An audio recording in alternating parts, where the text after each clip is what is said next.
Good morning.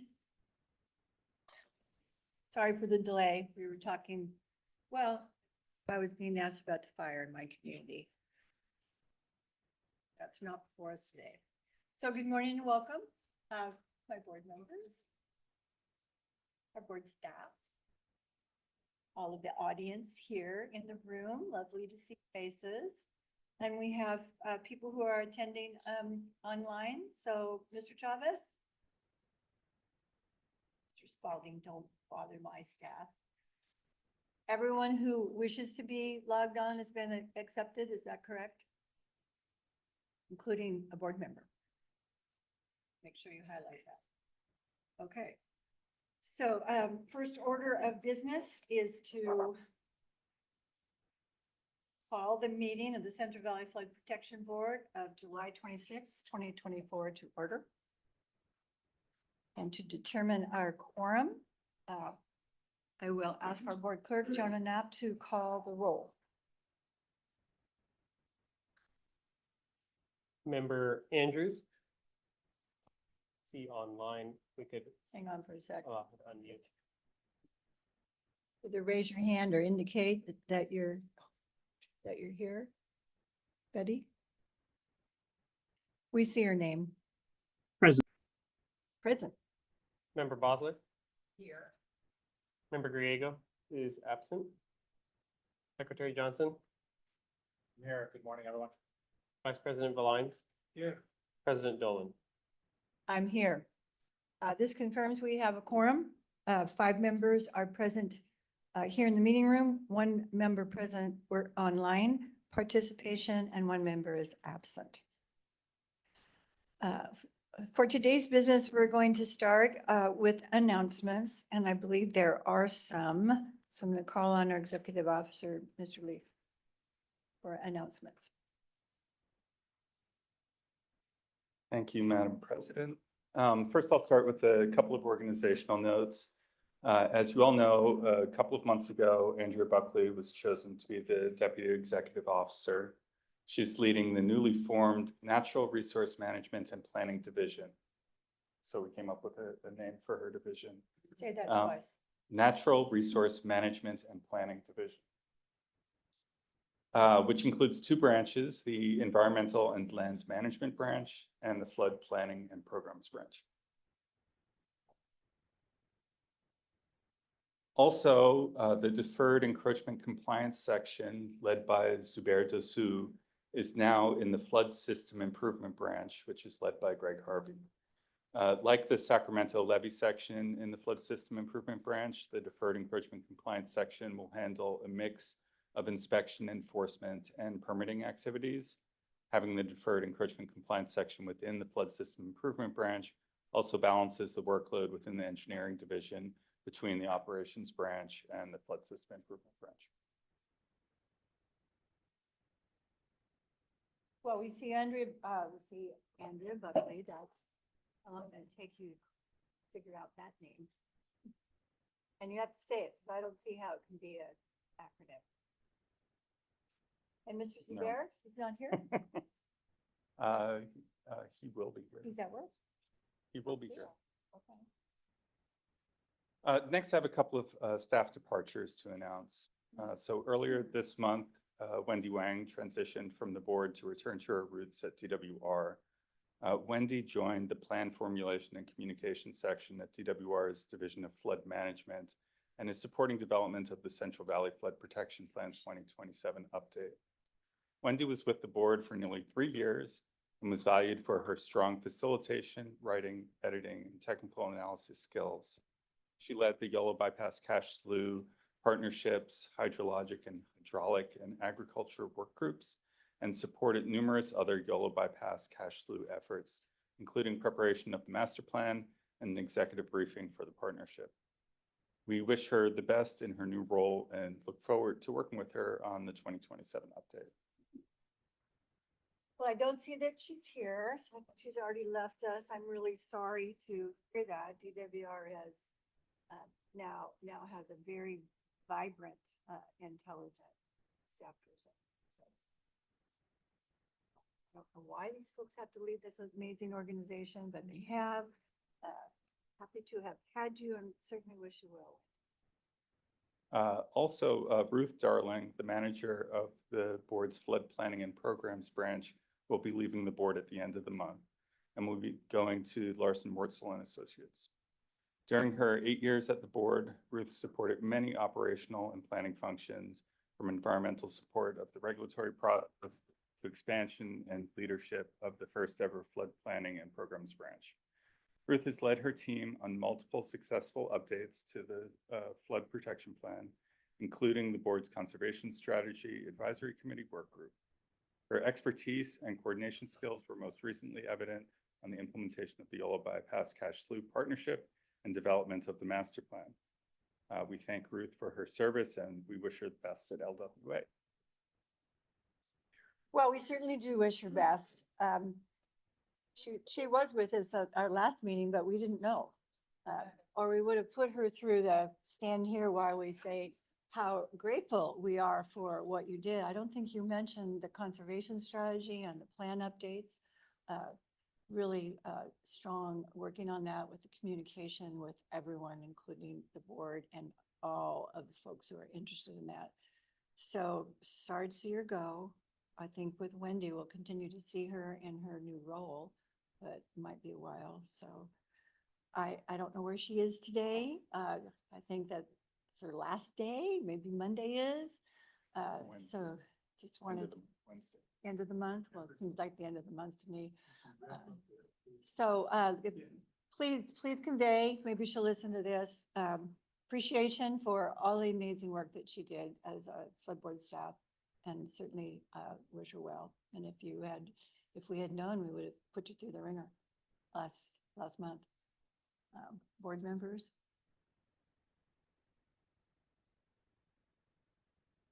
Advisory committee. Member Johnson? I'm gonna call Yes, on thank you. My microphone wasn't working here. Ruth, if you're out there, really grateful, thankful for everything you've done for the board. I really enjoyed working with you in these jobs. It leaves a big gap in our portfolio. On a personal level, I think, from talking to you, it sounds like it's a good move, so I'm happy for you there, but it's tough for us and I'm really gonna miss you. And Wendy, you too. I didn't speak up the first time around, but congratulations on the new move, and we're gonna miss you being here.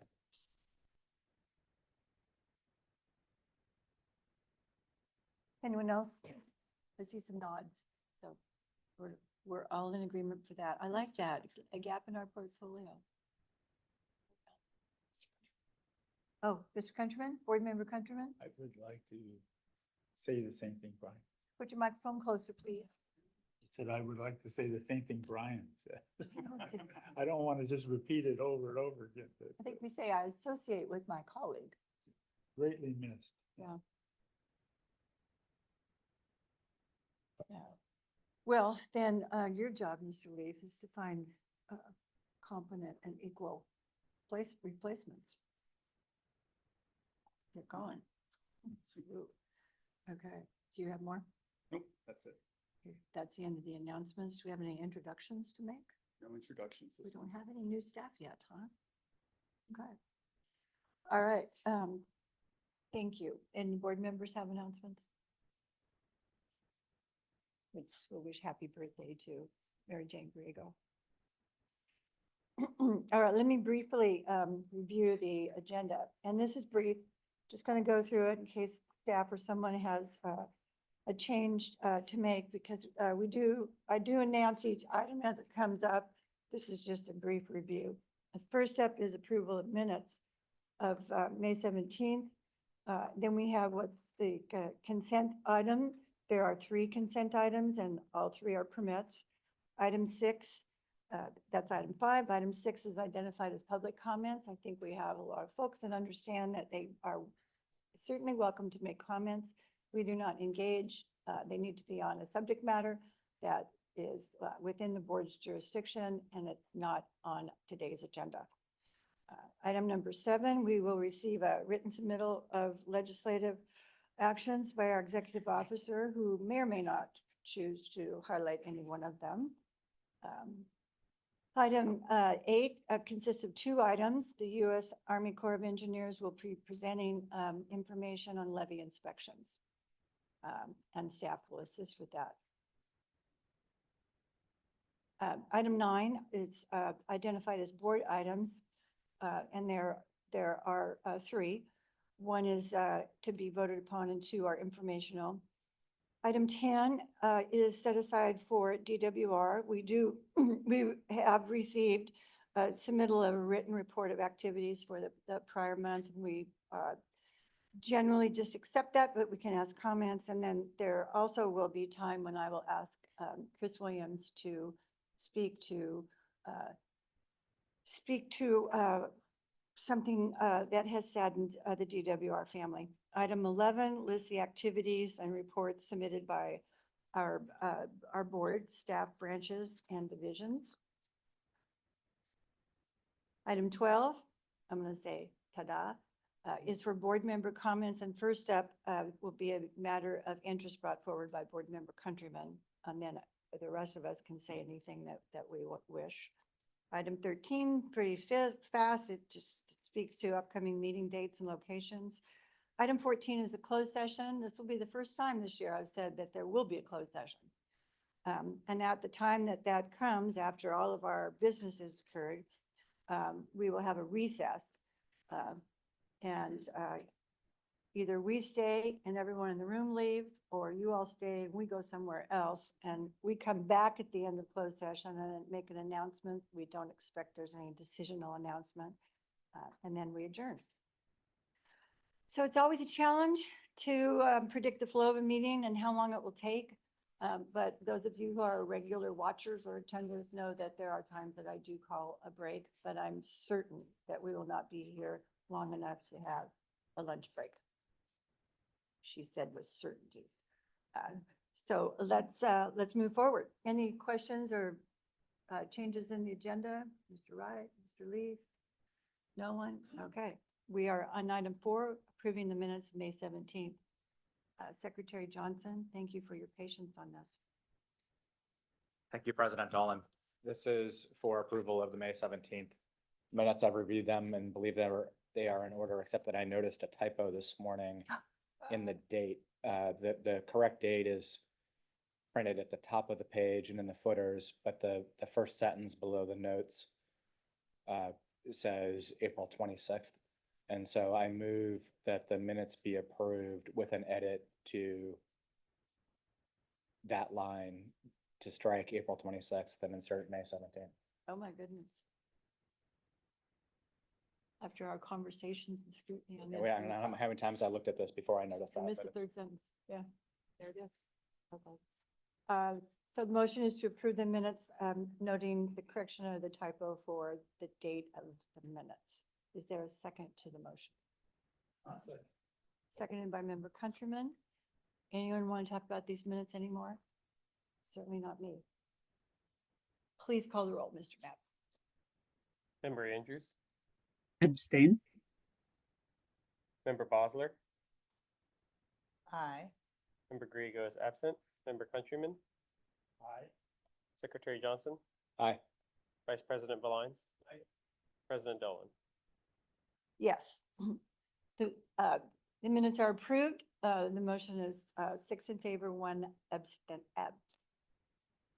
5 in favor, 1 abstention, 1 absent. Those abs mixed up.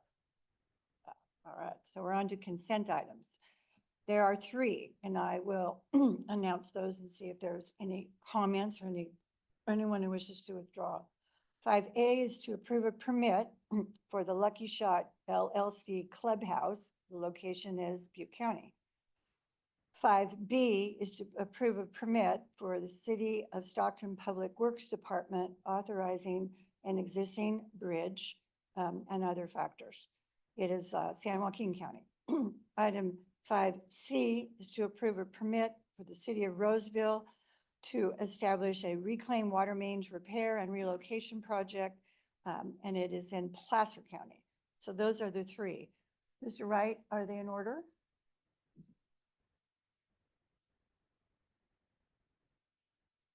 Good morning, President Dolan, members of the board, Michael Wright, Chief Engineer. Yes, the consent items are all in order. All right, thank you for that. Does anyone on the board wish to remove one or more?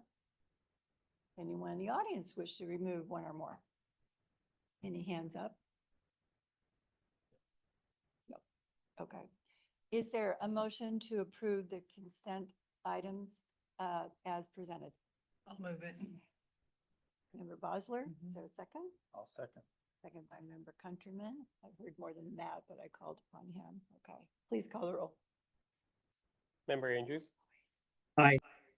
Member Bosler, Aye. Member Griego is absent. Member Countryman, Yes. Secretary Johnson. Aye. Vice President Belines. Aye. President Dolan. Yes. Let's see if I get this one right. The motion is approved, 6 votes, with 6 votes and 1 member absent. Item number 6 is public comment. Are these the requests? In order. One sec, oh, thank you for that.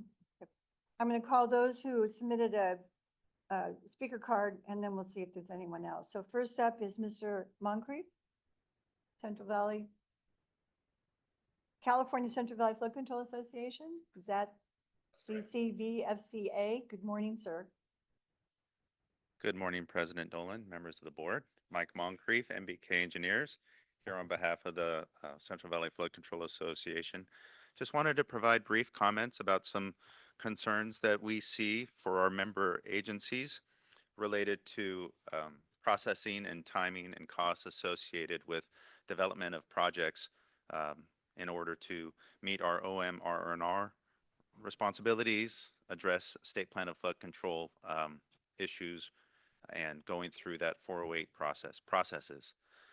Primarily of concern is the timing and the costs associated with 408 reviews. One of the things we want to look at is what efficiencies can be made for this process, especially with related to developing the DIPPs and the authorization and the ability to move forward with the geotechnical investigations for many of our 408 design processes. The geotechnical data is necessary and critical. Currently, DIPPs are evaluated and reviewed through a 408 process. One of the questions the association has is that the only review process that we have to go through? Are there efficiencies that we can have either at the state level or the federal level to help develop this critical geotechnical data more effectively? Currently, the review time for DIPPs can be upwards of 2 years. This is just in order to get approval to collect the data we need to appropriately design the projects that will have to go through a subsequent 408 review process. We understand that the board and the Corps are very diligent in the review of these projects, but the question remains, are there efficiencies that can be made? These costs for LMAs, especially those small rural LMAs, is significant. Our ability to collaborate with our state agencies for grant funding and promising our deliverables with uncertainty on timing is difficult. So small agencies tend to have difficult times going through this double 408 process as it's currently in place. So we do appreciate our ability to partner with the board and the state, working on concepts and ideas, and hope that the board has an ability to coordinate with the Corps on finding opportunities to find efficiencies. Just had the ability to talk to the Corps. Well, we What do you- appreciate all I will. we appreciate all the support. I did also wanted to bring up briefly, we really appreciate the staff activity reports that are available monthly. Very, very helpful information for us. I will say we did just receive a letter of permission this month for a critical project that will support a ULOP finding for one of our urban areas in Lathrop. From the time we got the letter of permission to the board was able to execute that permit effectively and quickly. And within 24 hours, that agency member was able to coordinate with the inspection branch, and we were in construction within a week of receiving that letter of permission. So we do greatly appreciate all the support. Thank you. Thank you for telling us that. Thank you. And I know Mr. Wright was listening to what you had to say about 408. He's brought that forward before, but we can't discuss it. Okay. Next person who put in a comment card is Mr. Spalding. And then after Mr. Spalding is Nancy Niskern. And after Ms. Niskern is Ms. Guston. Mr. Spalding. Okay, good Good morning. morning again. Good morning again, President Dolan and board members. Happy Friday. I'm glad you're going to have a short meeting today. So in a couple hours, you can change into shorts and Hawaiian shirts also. Thanks again for the time to let me comment on upcoming erosion control contracts 3B and 4B. We appreciate your time at every meeting, and we appreciate all you do to keep the Central Valley safe. I also want to thank Chris Lee for a quick response to our request for a future agenda item. While I understand that the board does not permit the public to place items on the agendas, I appreciate the quick response. We've also made that same request of SAFCA, who said no, the Bank Protection Work Group, who said some of the topics we suggested would be covered in their next meeting on August 13th, and the Cordova Recreation and Park District, whose Larchmont Community Park may become a staging area. We'll also be submitting the request to the Water Forum and the Lower American River Task Force.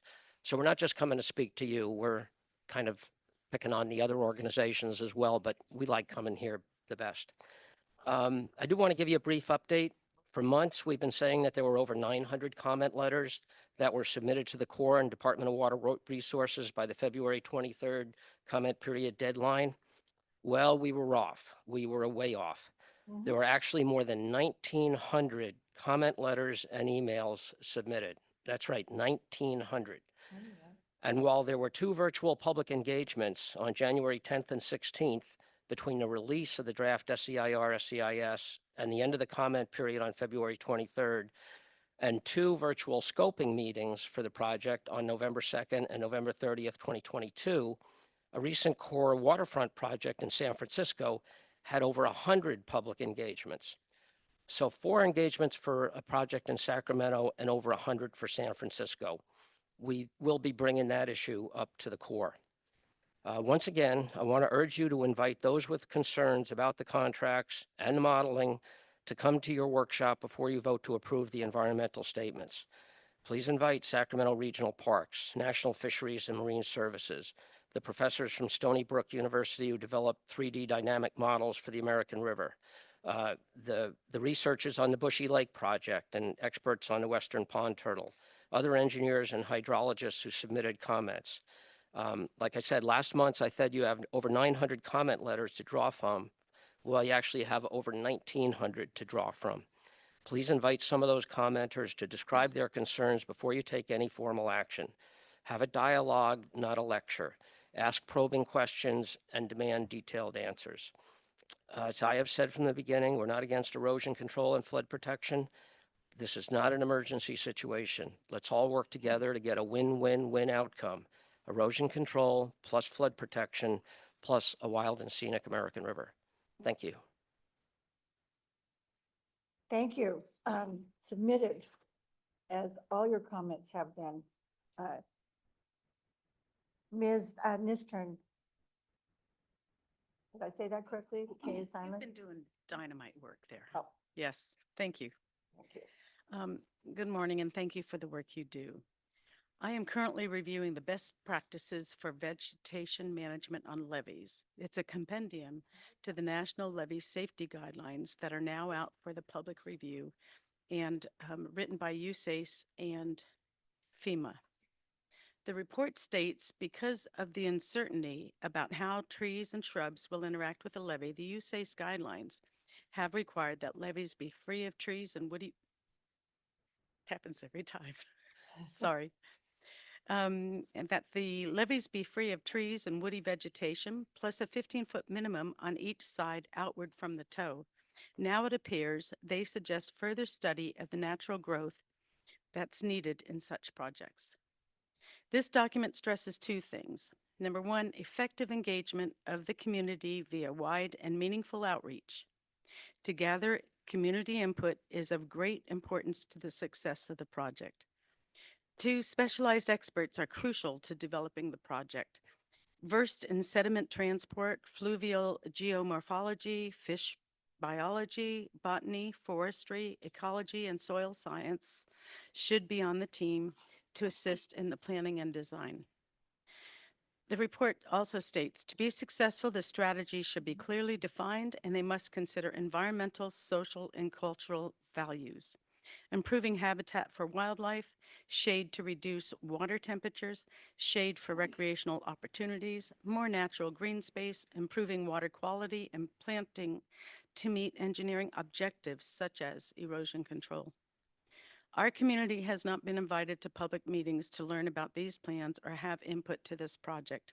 We're still looking for the public communication links, and we appreciate every 2 or 3 minutes that you give us. I think we have ways to go to incorporate the wisdom of these specialty areas and enhance our natural environment.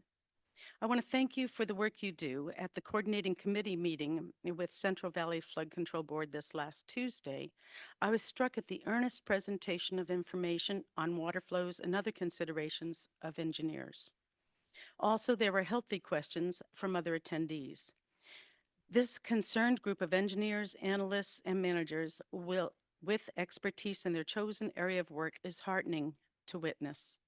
How difficult it is to devise a complicated plan and open it to the public for criticism.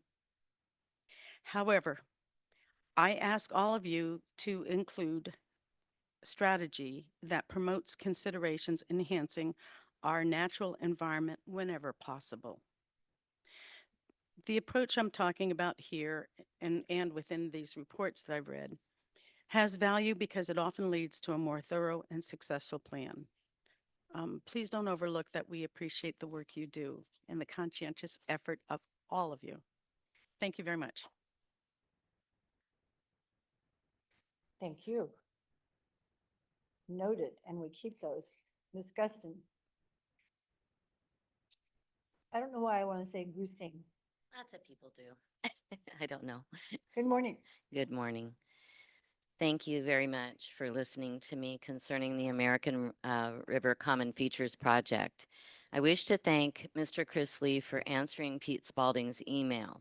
It is good to know that the public is not able to place an item on your agenda, that comments, responses, and any revisions to the content of the draft SEIS-SEIR resulting from the comments will be included in a final document to be made available to the public prior to any board action on the final document or approval of the project. The timing for the board's consideration of the final document has not yet been determined, and that he does not believe it is imminent. Further, Mr. Leaf provided reassurance that the board will provide an opportunity for public discussion and comment on the final document before it is considered and acted upon by the board.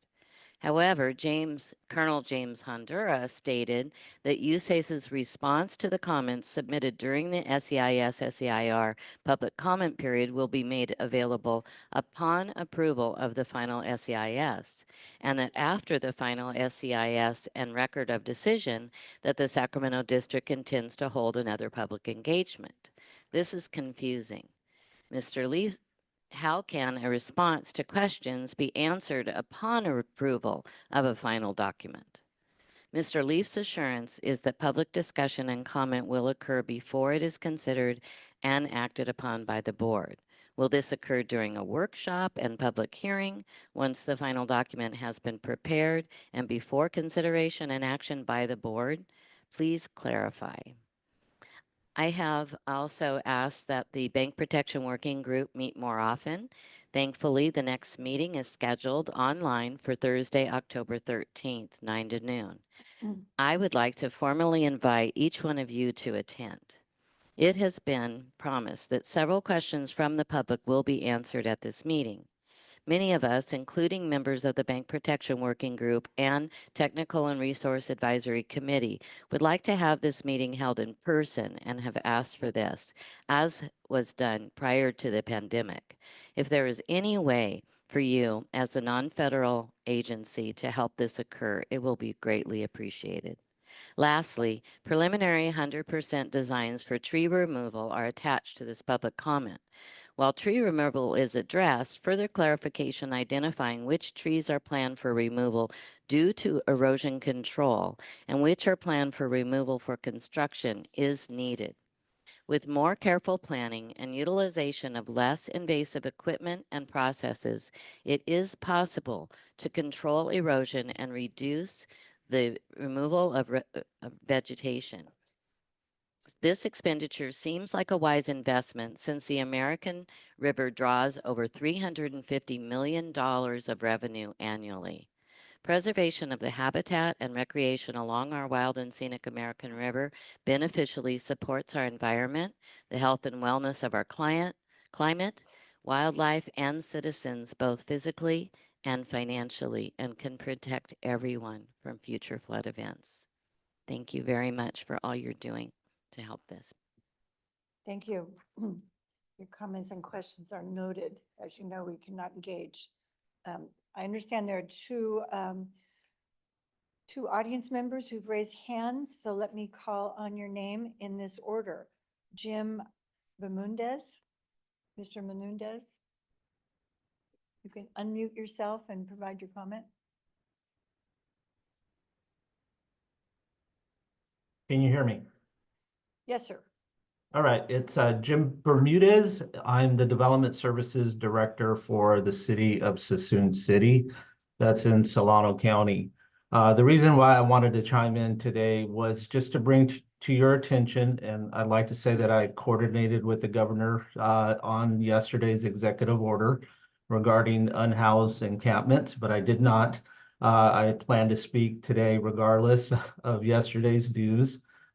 If you don't know or may know, the Supreme Court ruled in its Grant Pass decision that local agencies have the ability to enforce local and state rules related to encampments and the unhoused population.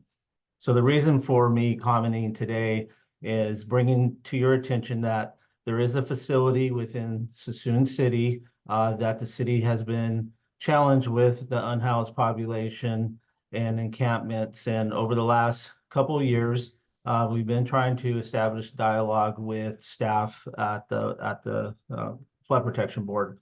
And I understand totally. I'm a public agent staff person, so the rules in the playbook, were dealt by the lower court at one point.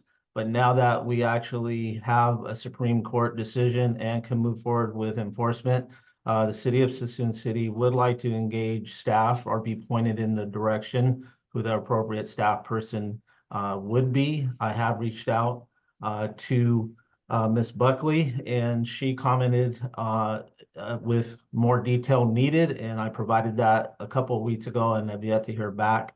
This is not to slight her in one bit. I see that she has her hands full, but at least I think at a minimum, I'd like to see if there's the ability to engage somebody to talk about the drainage facility that runs through portions of the Suisun City and is adjacent to residences and critical areas of the city so that we can get closure and remove some of those encampments. Mr. Knapp has my information, and I'm more than willing to be contacted by email or by phone. And hopefully I can get some positive result and we can clear some of these encampments within our city. Thank you very much. You're welcome. Thank you for your comments. They will be passed on, or I think they already have been. The next name with the hand up is Patrick Tully. Mr. Tully, you can unmute and provide your comment.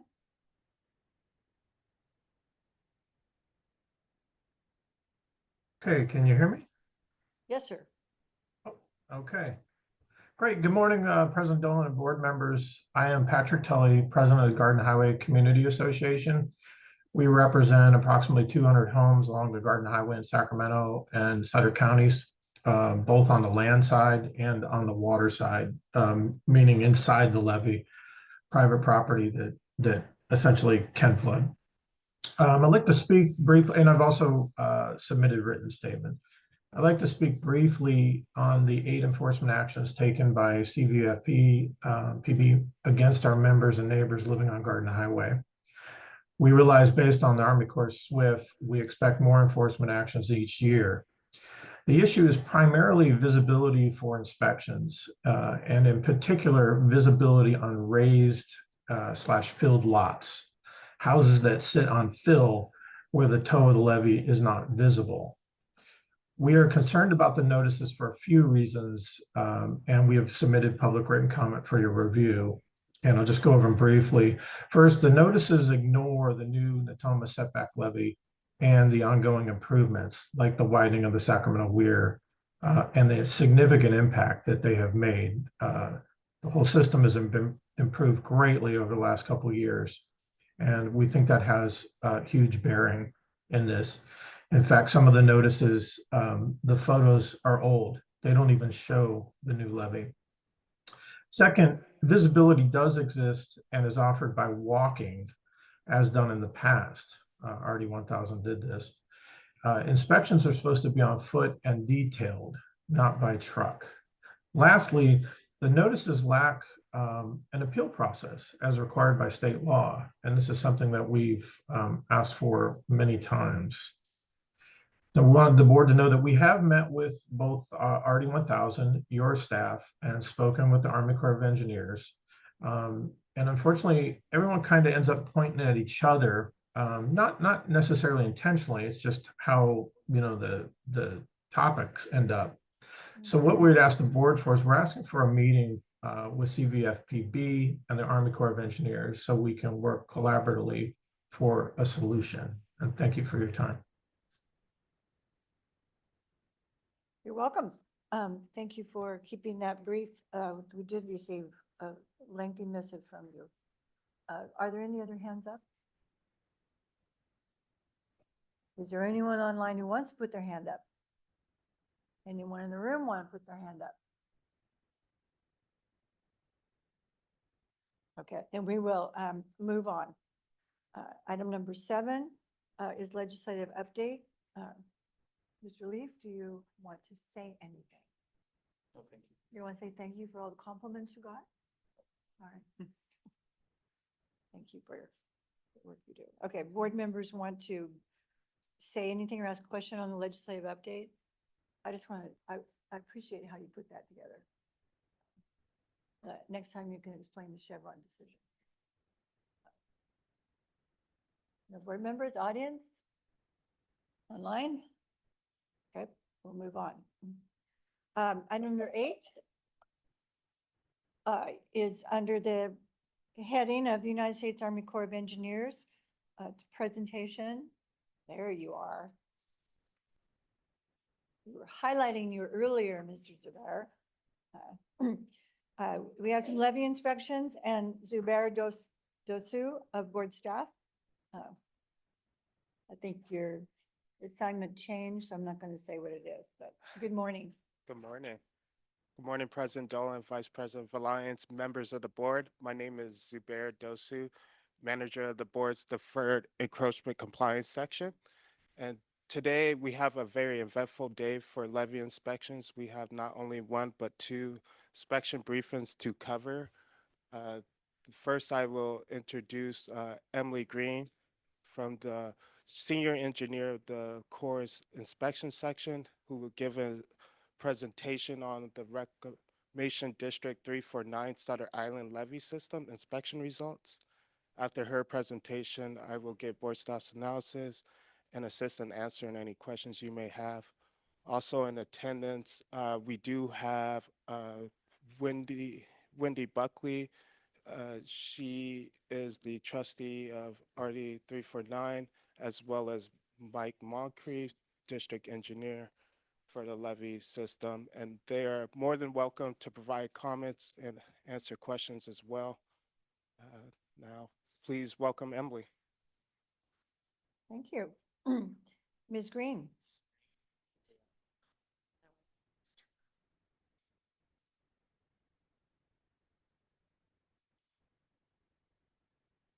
All right, good morning. President Dolan and members of the board. Again, my name is Emily Green with USACE, and I'm here to share results of a couple recent inspections that we've completed. Up first, starting with RD 349 Sutter Island.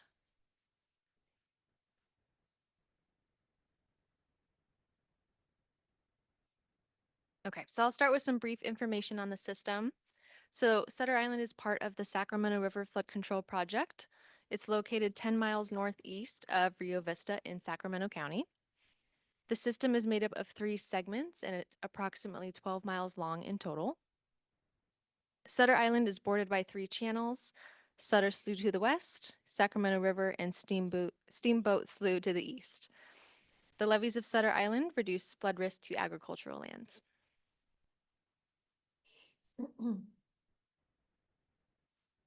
So this slide, we're looking at our report card, which summarizes the results of our inspection.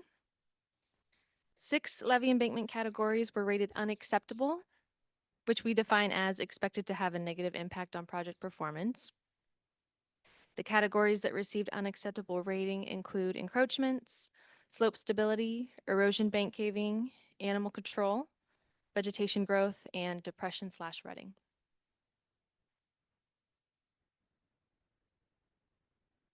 So on this slide, we have some representative photos and observations from the inspection report. All of these items did receive an unacceptable rating and are expected to have a negative impact on project performance. So I'll talk through these, starting with number 1. So this first photo is showing a pipe crossing the levee. This photo was taken from the water side. What we're looking at here is a 12-inch pipe sleeved through an 18-inch pipe, and the annular space was not completely filled. So the main concern with this observation is during a high water event, water can pass through that open pipe from the water side and reach the land side of the levee. Photo 2 shows erosion that was observed on the lower half of the waterside slope. Just over 2 feet of the levee toe was observed to be eroded, and this condition extended for a couple hundred feet. Displaced erosion protection, also known as riprap, was observed in this area as well. Photo 3, we're looking at a toe cut, the landside levee toe adjacent to an agricultural field. The levee toe has been reduced by approximately 2 feet, and this condition extended about 1,100 feet. Lastly, photo number 4, we're looking at a large tree that had toppled on the upper waterside slope, and this created a void in the levee about 10 feet wide and 3 feet deep. So that concludes my slides. Happy to answer any questions before I pass it back to Zubair. Member Countryman? Number 3 there, is that due to farming activity that has created that? That's what we suspect, since it's adjacent to agricultural fields. There are equipment running along there between the fields and the levee toe. We often see the toe being reduced in that scenario. It's sort of unacceptable. Sorta? I think it's where I got a U. Mhm. Any other board members? Member Blind, Vice President, nothing there? Board members? Okay, seems not, so we'll go back to Mr. Dosu, and then we'll call on the RD representatives. Thank you, Emily, for your presentation. Looking at the map, this is a map that shows RD 349 in relationship to the surrounding counties. As you can see, RD 349 is highlighted in red in Sacramento County. Looking at the comparison from the 2013 core inspection to the 2022 inspection, improvements are highlighted in green. You can see, for instance, that both the Sutter 2 and Sut 3 levee segments did improve in areas concerning seepage. Looking at items that affect PL 8499 eligibility, each of the levee segments did receive unacceptable ratings for items pertaining to encroachments, as well as the Sutter 1 and Sutter 2 levee segments did receive unacceptable ratings for erosion and bank caving, as well as Sutter 1 and Sutter 3 received unacceptable ratings for animal control. And lastly, for Sut 2 did receive unacceptable ratings for slope stability. It's important to note that this levee system is active in the PL 8499 program. Looking more closely into the items affecting PL 8499 eligibility and likely to prevent performance in the next flood event, this slide is reflective, a photo reflection of the table in the last slide. What you can see here is a depiction of several of unacceptable items, but overall there was 40 unacceptable items affecting eligibility. 31 of them were pertaining to encroachments. Of the 31, 3 of them were for ramps and roads. The photo 1 in the top left corner shows an unacceptable ramp. This ramp is unacceptable due to its vehicle restriction with the cobblestone placed in front, as well as the steel post and chain link to deter access. There's also, if you look closely in the right portion of the picture, there's a 2-foot cut cutting into the levee embankment. That's photo 2. This is photo 1. Oh, we're still on 1. Oh. Now looking at photo 2 to the right, top right, there shows erosion and bank caving. This was 5 of the 40 unacceptable ratings. This picture in particular shows erosion damage that led to bank caving. The bank caving continues for 100 feet. There's about approximately 10 feet levee embankment section loss. Photo 3 on the bottom left-hand corner shows animal control, which was 3 out of the 40 unacceptable ratings. This photo in particular was taken at the landside levee toe. The burrow is approximately 6 inches in diameter, 2 feet deep. There's also a bait trap located next to the burrow. Upon inspection of the water side slope, there was no evidence of additional burrow, but at the time of inspection, there was dense vegetation on the waterside slope. Photo 4 shows slope stability. This photo in particular shows the one observation. It's reflective of the single observation for the unacceptable slope stability. The slope in this picture is unstable. It continues on for 500 feet, and it does have erosion cuts into it 2 feet deep. So that concludes my presentation. I can now answer any questions you may have, and I do welcome the district to provide any comments as well as if you had any questions for them as well. Thank you for clarifying that they still do qualify for PL 8499 because of actions there with SWIFT. Board members? Gonna get this wrong. Reclamation District representatives? For, Mr. Moncrief? Did I remember that right? Good morning again. Good morning, President Dolan.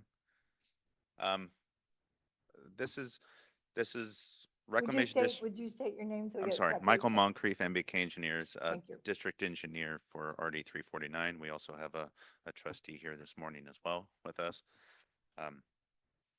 Thank you to the Corps and the board for this inspection information. We are continuing to work to develop our final SWIFT document. We are working on collaboration with the state for any funding opportunities for some of our larger repair capital improvement projects that need to be done, engaging with our landowners on encroachment issues, educating them on that process, critical to get those inspections done on those penetrations, and then obviously working with landowners on modifying some of our more longstanding practices. Your reference to the toe cut on the land side, this is something we see throughout state plan of flood control. Some of these have been in place for decades. RD 349 is a very inefficient levee system, a small rural reclamation district in the North Delta. Um, uh, the number of miles compared to the acreage protected is pretty dramatic. They did go through a 218 election process, so they have increased their assessments over the years, and they are working diligently on meeting their maintenance and repair responsibilities. Thank you for your patience. We'll continue to improve as we go. Thank you. Thank you. We appreciate that you do come to provide that information. Sure. We know these are challenging and longstanding. Yeah. And there is that issue of money. So congratulations on a 218 election. That's Yeah. that's It's a tough. process, right? Yeah. It takes time. Yeah. Thank you. Another challenge. Board members? Member Bosler for whom? I was just wondering if these levies had been I mean, it looks like not, but recipients of the Delta levy subvention at all, or Does it qualify with the does it Delta levy qualify? subvention? Just not a higher priority. I mean, I see it on the map and it's, A great question. They are within the subventions program. They have been active in the program for a number of years. They in the last 10 years, they've been active in the subventions program. And so those early years of developing maintenance practices, developing that cash flow that you have to, takes time. And that requires a lot of initial capital before you start seeing those reimbursements. So encouraging things are we do have better assurances that we have subventions program over the next 2 years. We are participating in FMAP to provide funding to help develop those SWIFTs as well. And so we are actively engaging in all funding opportunities. After the 2017 event, emergency event, we did submit our damages to the board. We were not active at that time, but it did help lead to some funding from DWR through SDDER for emergency repairs. And there's potentially one additional site that may be eligible for that. And so we are actively looking at any opportunities through FSRP or other funding programs to continue to work on any damages or deferred maintenance items.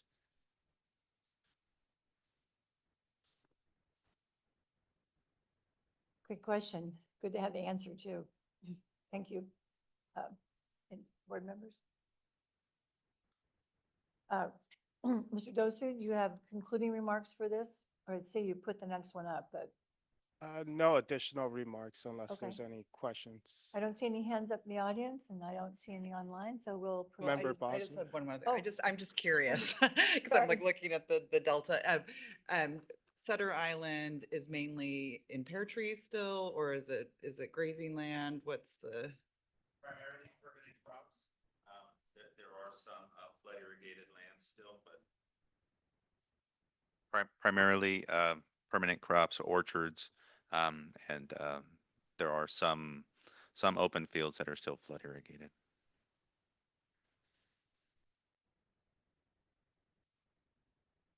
Yeah, the picture of the levee encroachment certainly showed orchard, at least there. Member Bosler? More? Oh, okay. All right. Gotta watch you. Okay, then we'll proceed to the next one, item 8B. Mr. Dosu? Well, thank you. Zubair again, manager of the board's deferred encroachment compliance section. I will welcome Emily Green, the senior engineer of the Corps inspection section, to give her presentation on the Reclamation District 2058 and 2095 Paradise Cut levee system inspection results. And then after her presentations, I will continue to give board staff's analysis and answer questions. We do have Nick Pritchard, a representative from RD 2058, district engineer, in attendance with us today. And Nick is certainly welcome to provide comment and answer questions as well. And so, thank you. Please now welcome Emily. Thank you. Ms. Green, or Chief Engineer Green. All right, hello again. Yes, Emily Green with the Corps. And we're moving along to talking about results for RD 2058-2095 Paradise Cut Levee System. All right, so some background on this system. This is part of the Lower San Joaquin River and Tributaries Project. It's located 5 miles west of Manteca in San Joaquin County. This system is made up of 3 levee segments, and the system is approximately 14 miles long in total. The system reduces flood risk to agricultural lands from the San Joaquin River and Paradise Cut.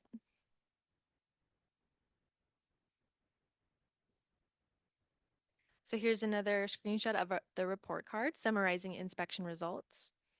7 levee embankment categories were rated unacceptable, which again we define as expected to have a negative impact on project performance. The categories that received the unacceptable rating include encroachments, slope stability, erosion bank caving, animal control, sod cover, settlement, and depressions and rutting.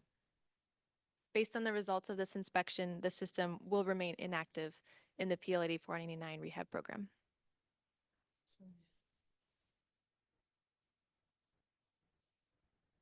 All right, so looking at some representative photos and observations from the report. Again, all of these items did receive an unacceptable rating on the inspection. The first photo we're looking at captures erosion on the lower landside slope and toe near a water valve. The erosion extended 4 feet into the prism and it's about 8 feet wide. The previous 2013 USACE inspection captured erosion in the same vicinity, and so this issue did appear to be reoccurring. Photo 2 is an erosion rill on the landside slope that was caused by surface erosion. The rill was measured to be 2 feet deep, 20 inches wide, and extended on the landside, hinged to the toe, so the full slope. Levees within the system typically were observed to lack sod cover or any type of surface protection. Rilling was observed intermittently throughout the full system. Photo 3 shows animal burrows on the landside slope. Mounds of soil are observed next to many of the holes, which you can see from the photo. A lot of animal activity was observed on all levee segments in the system as well. The inspection observation associated with this photo, in particular, extended for 6.5 miles. Photo number 4, we're looking at another toe cut. This is at the landside levee toe, also adjacent to agricultural fields. The levee toe appeared to be reduced by approximately 3 feet, and this condition extended a couple hundred feet.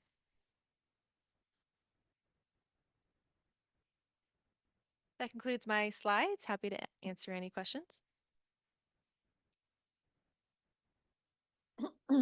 Inactive in PL 8499. That's correct.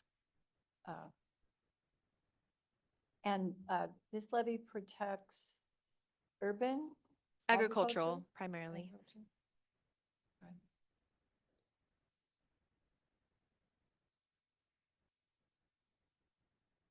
Right. And a prison, did you say? No. I think it's closed, but it's. Oh, that's right. But yeah, there is structure. Okay. Okay, board member Bowser spoke of a building that might be there, but appears to be non-occupied. Member Countryman? I just want to thank you for the photos. It really helps the board understand the magnitude of the issues, and we have clear photos like this showing what the problems are. Thank you. Ditto. Okay, any other board members? Audience? Would the representatives of the districts who? Oh, Mr. Dosu, did you? I was just wondering if the representatives you said are here wanted to speak. Well, Nick may be online. I'm not really sure. I didn't get a chance to mingle with the Oh, crowd you want to, today. oh, I apologize. You're going to provide Yeah, board staff's staff's view. Yeah, analysis. okay. So what you're looking at is a map of RD 2058 and RD 2095. And as you can see, it's in San Joaquin County. I do apologize for the labels. I now see it's not the clearest imagery. But I will go back to, and then one thing to also note that this levee is right above Tracy, California. So it's primarily protecting the area above Tracy in that rural agricultural community. I will go back a couple of slides to Emily's presentation. As you can see, there is important infrastructure crossing this levee. There are two Union Pacific Trail lines, one that crosses the RD 2058 levee system, and then the other Southern Union Pacific Trail line that crosses the RD 29 levee segment. There's also the Interstate 5 and Interstate 205 that bifurcates the Reclamation District 2058 from the Reclamation District 2095.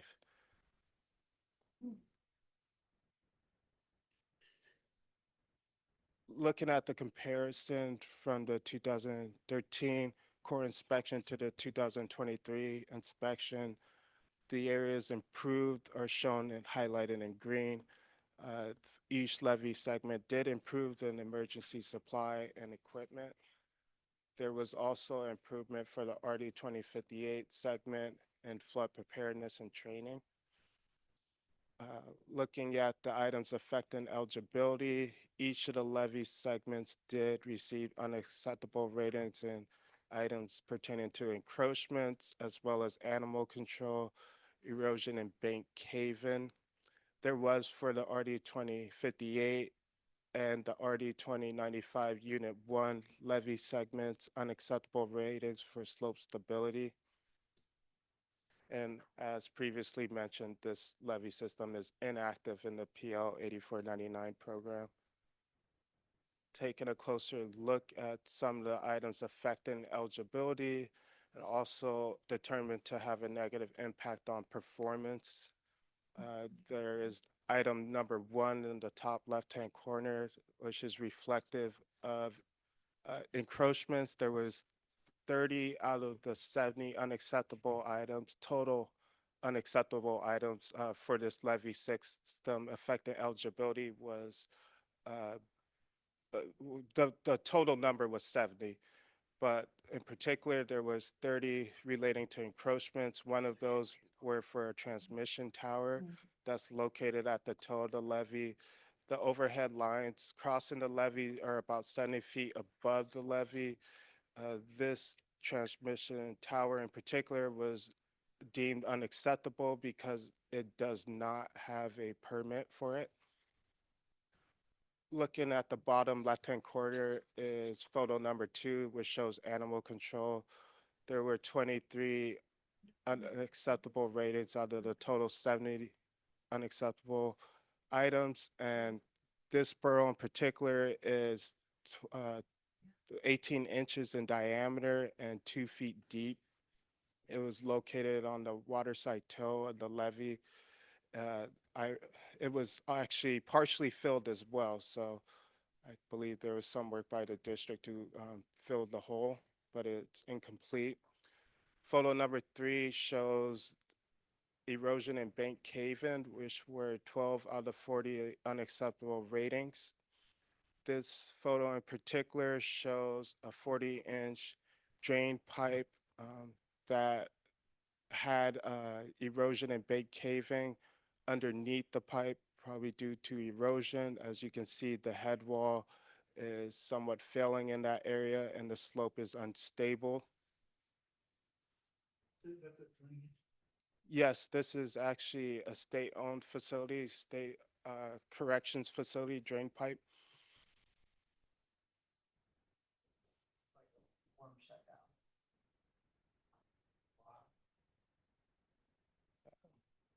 And lastly, we have photos 4 and 5. Photo 4 shows erosion and bank cave-in. 5 out of the 40 unacceptable items related to erosion and bank cave-in. The photo 5 was a photo you've seen in the previous slides from Emily's presentation. However, that photo was taken recently as of 2023. The photo on the left-hand corner was taken in 2013. So you have a difference of 10 years between these photos. But as you can see that in photo 4, there's a large gouge in the toe of the levee, landside toe of the levee that was repaired.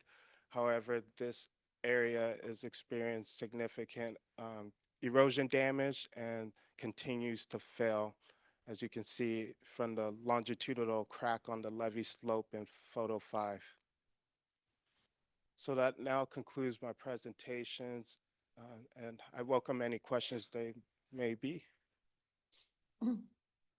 Did I hear correctly that there are some encroachments that would be the responsibility of the state of California? Yes, that is the drain pipe, the 40-inch drain pipe that is crossing a levee there. Underneath that drain pipe is the erosion damage and bank cave-in that is occurring.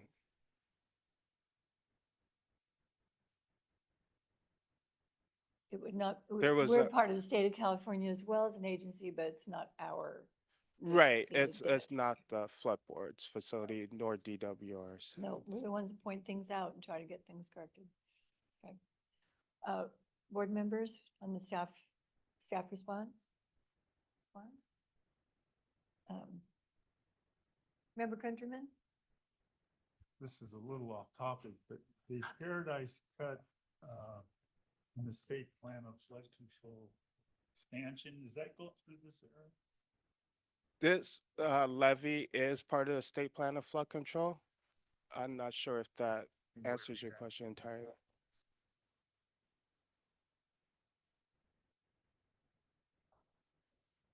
Member Countryman, are you speaking about the project that's been proposed and underway for quite a while to do some setbacks there? Expansion of the Paradise Cut seems to be moving quickly. Right. Did you see? Okay, just seeing. I know. Mr. Nick Pritchard, I believe you are associated with one of them. You can unmute and we appreciate hearing from you. Yes, this is Nick Pritchard. Can you hear me? Yes, sir. Yes, hello. Thank you for the invite to kind of be involved in this process. Yeah, we're working with the district. We're over, so this is RD 2058 that I represent. So we are focusing mainly on our encroachment issues. We have a fair amount of some like these the utility power poles and other items. So we've been kind of working towards that, getting some traction in some cases and not too much in others, but we're working on that. There's also we do have some local landowners that have built their own kind of drive accesses to the levee. So we're working on either cutting that off or having the landowner get the encroachments for that. We're also actively working on some additional animal control because that is kind of another issue that keeps popping up. We have used some FSRP program monies to in the 2018 to 2019 for a fix of one of the critical erosion sites, and that was a pretty successful project. We did about a mile plus or minus of erosion control of a critical erosion site, and also we improved the levee access road throughout the levee system. So that was a pretty good success.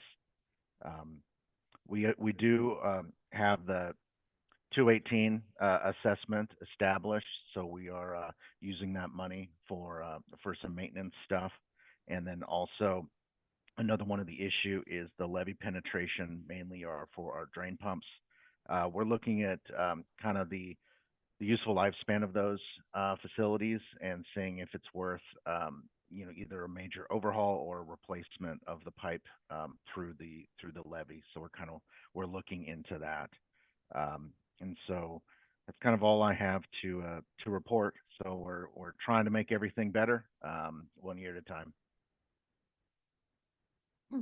Thank you for speaking Mr. Pritchard, is your district looking to move forward with a letter of intent, ultimately a swift process?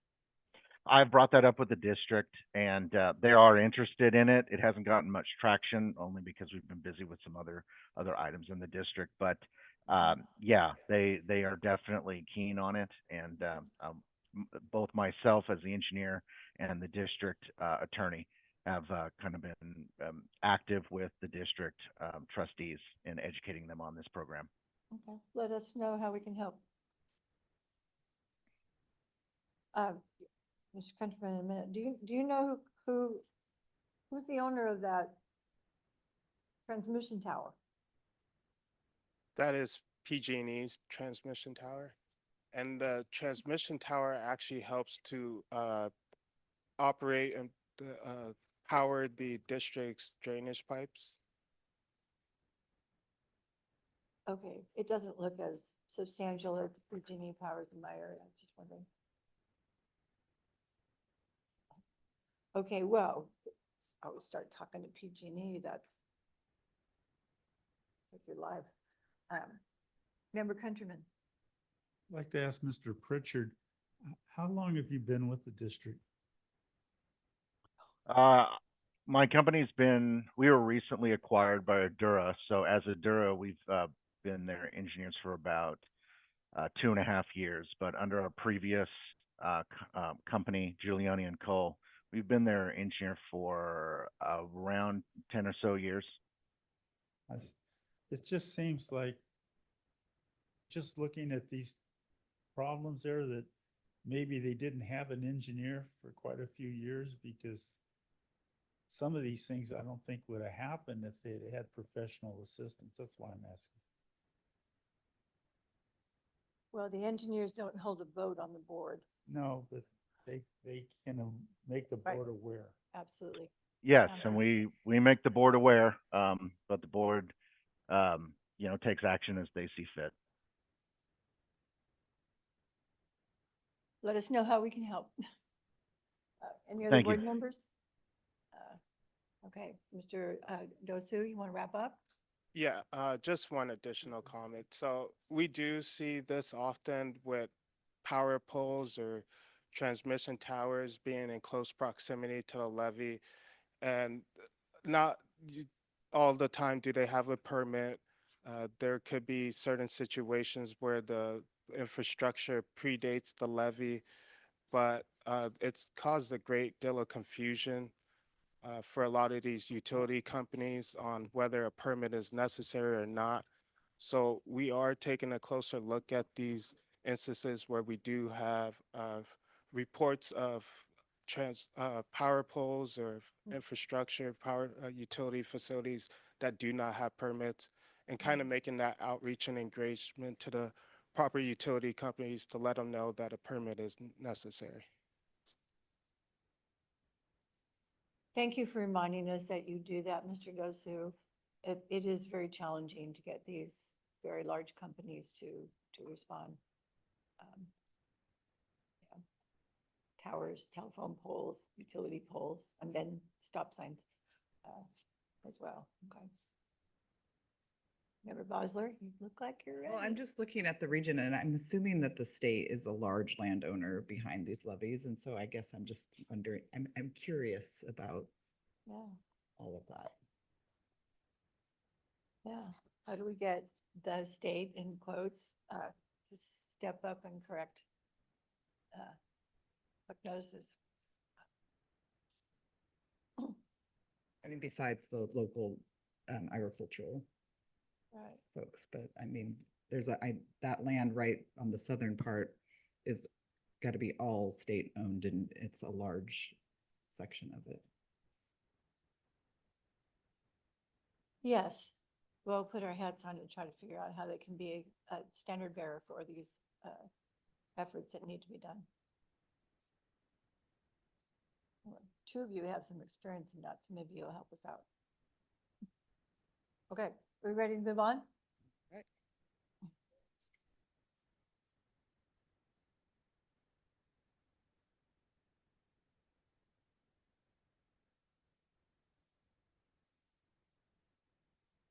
Um, Item number 9 is board items. There are 3. The first one will be presented by our executive officer. We're putting before the board a revision of board assignments because we now have a full board. Thank Mr. you. Leaf. Thank you, President Dolan. Now that we once again have a full board, I ask your approval for modification to the board member liaison assignments adopted at our April board meeting.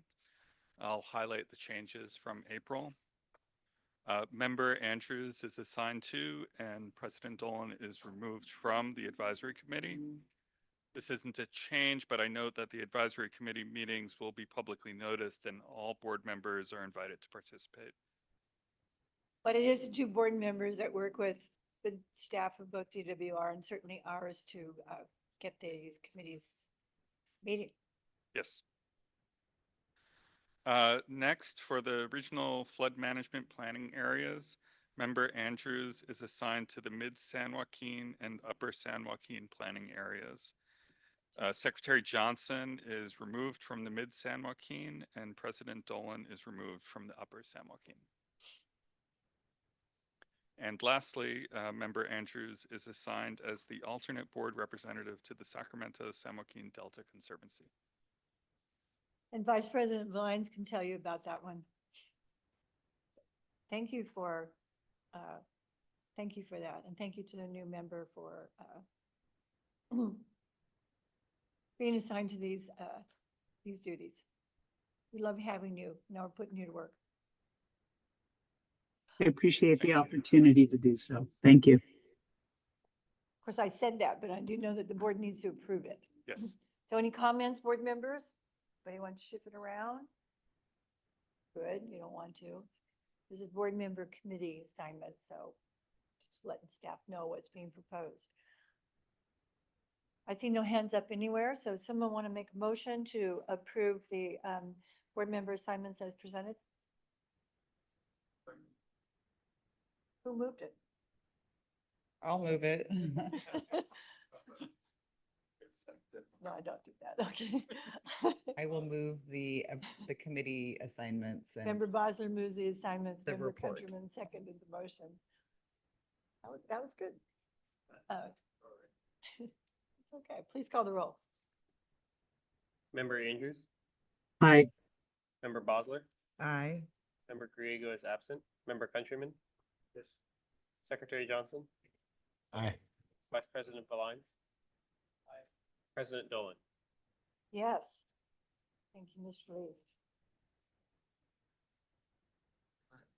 Oh, okay. Take a break. Item 9B, information and update on the Middle Mile Broadband Initiative and staff's work to assure that the permitting is done expeditiously for this important program. Mr. Selva Mohan, you're up morning. today. Good morning. All right. Good morning, President Doran, members of the board. My name is Selva Mohan. I'm the manager of the Sacramento levy section. Today, I'm here to present an informational briefing on the governor's Middle Mile Broadband Initiative project and encroachment permit application status. The presentation outline is given there. I will give a quick breakdown of background information, and then we'll update you on the current permit status of the encroachment permit applications. And then we'll discuss about the proposed process for unpermitted bridges as part of this effort. And then I will wrap up the presentation by highlighting the forecasted activities planned for the near future. Here's a quick background of the Governor's Middle Mile Broadband Initiative project. Governor in 2021 signed Senate Bill 156 to create an open access middle mile network to bring equitable high-speed broadband service to all Californians. What that entails is building up to 10,000 miles of broadband network across the state of California, and has an ambitious plan of completing construction by December 2026.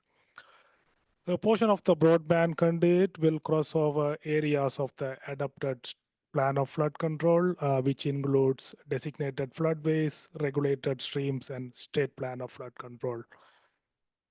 The board role is to make sure lines, the fiber optic conduit lines, are installed per board standards and regulations in an expedited manner. So we staff, here at the board, put these, encroachment permit application process at the high priority list, and we process these applications as we get them.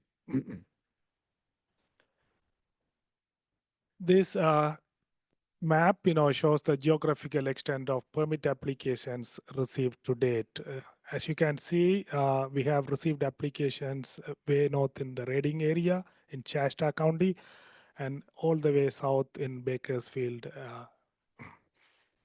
The red boxes indicate conduit applications that are in process, and the green boxes show the applications have been processed, completed, and permit has been issued. And the blue circles represents bridges and culvert applications that we are processing and in discussion, which I will get in a minute.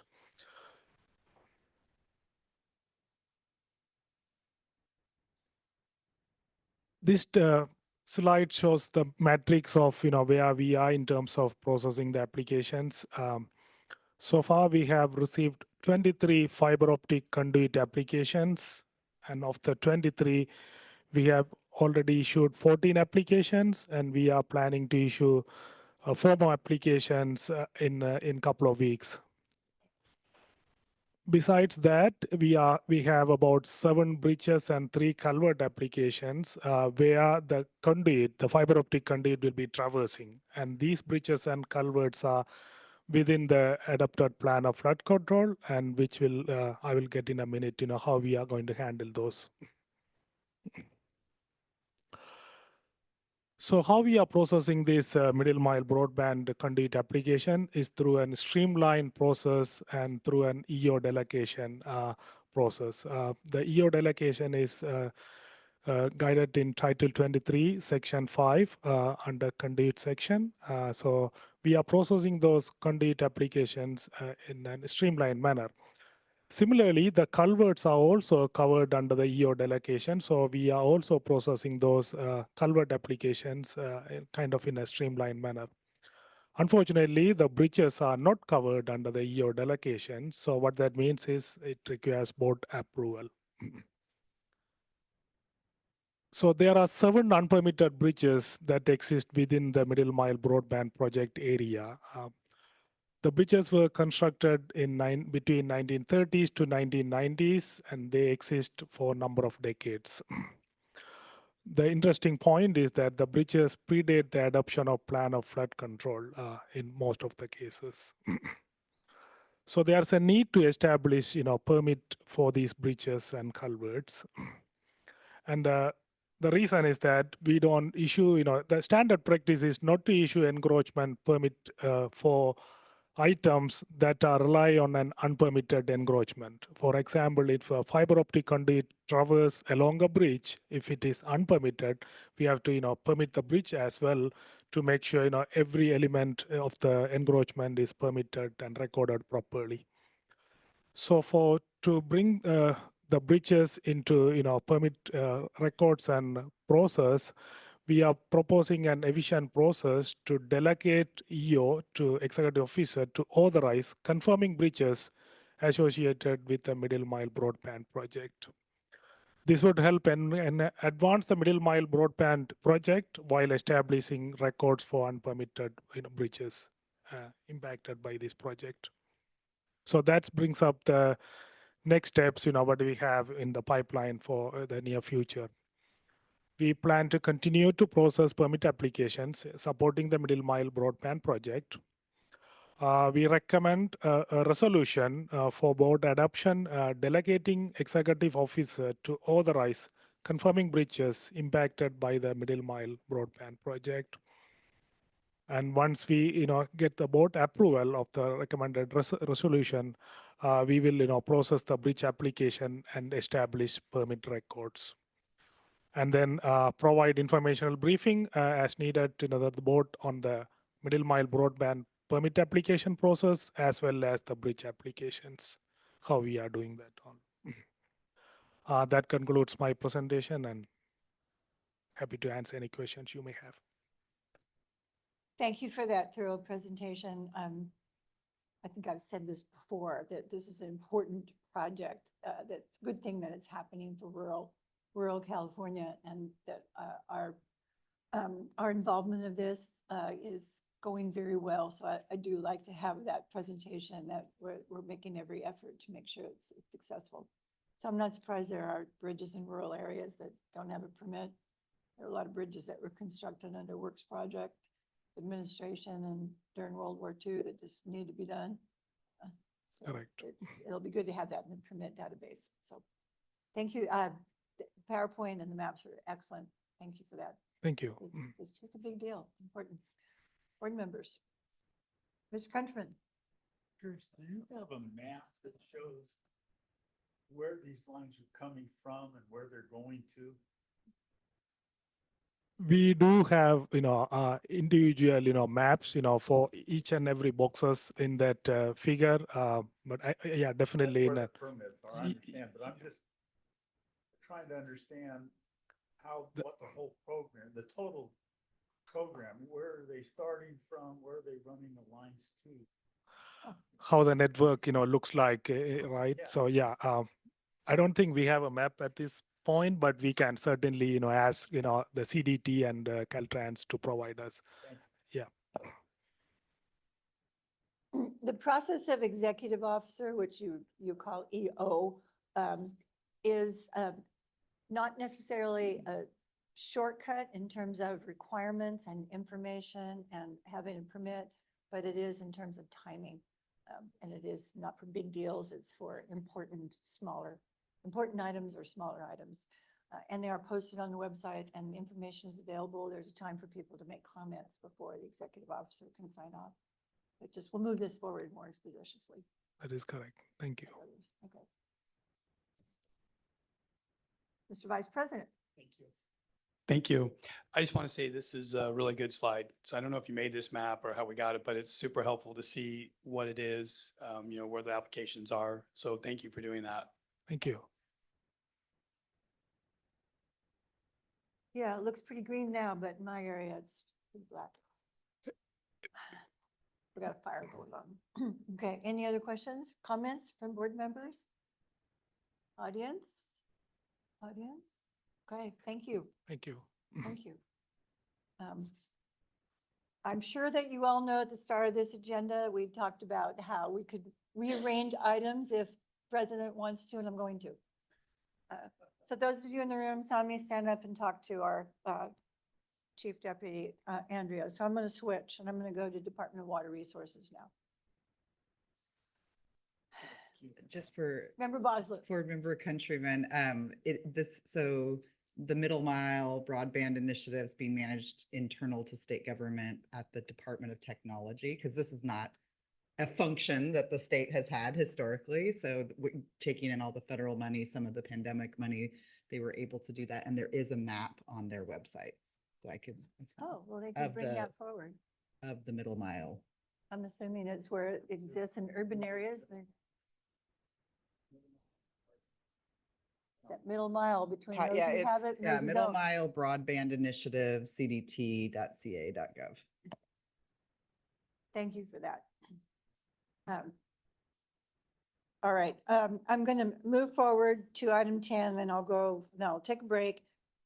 Well, I will, you can all stay, but I'll call for one, and then we'll go back to 9C. So item 10, Department of Water Resources. I will say that we've received a written report from DWR on their monthly activities. We do peruse that. We don't have a presentation on it, but we ask questions if we wish to. Board members want to ask questions on that at all, the report? Thank you for putting it together, DWR. Anyone in the audience? Not that. Okay. I got to take a breath on this one. I'm going to call on Christopher Williams at DWR. He's going to speak to an occurrence that has impacted the DWR family. So we are going to allow him to speak to us. Mr. Williams, I understand you have a PowerPoint that you want to put up. Do you know that, Chavez? Thumbs up. Okay. Mr. Williams? Yes, I am here. Can you all hear me okay? Yes, we can. Yeah, thank you for being here.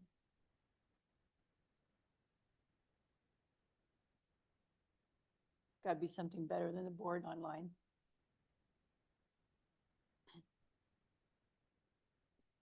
All right, good morning, everyone. Thank you, President Dolan. I'm Christopher Williams with the California Department of Water Resources. I want to make sure I put a picture on the screen up of Jason Sidley. I want to make sure everyone can see that. Not yet, but we're working on it. So it will be soon.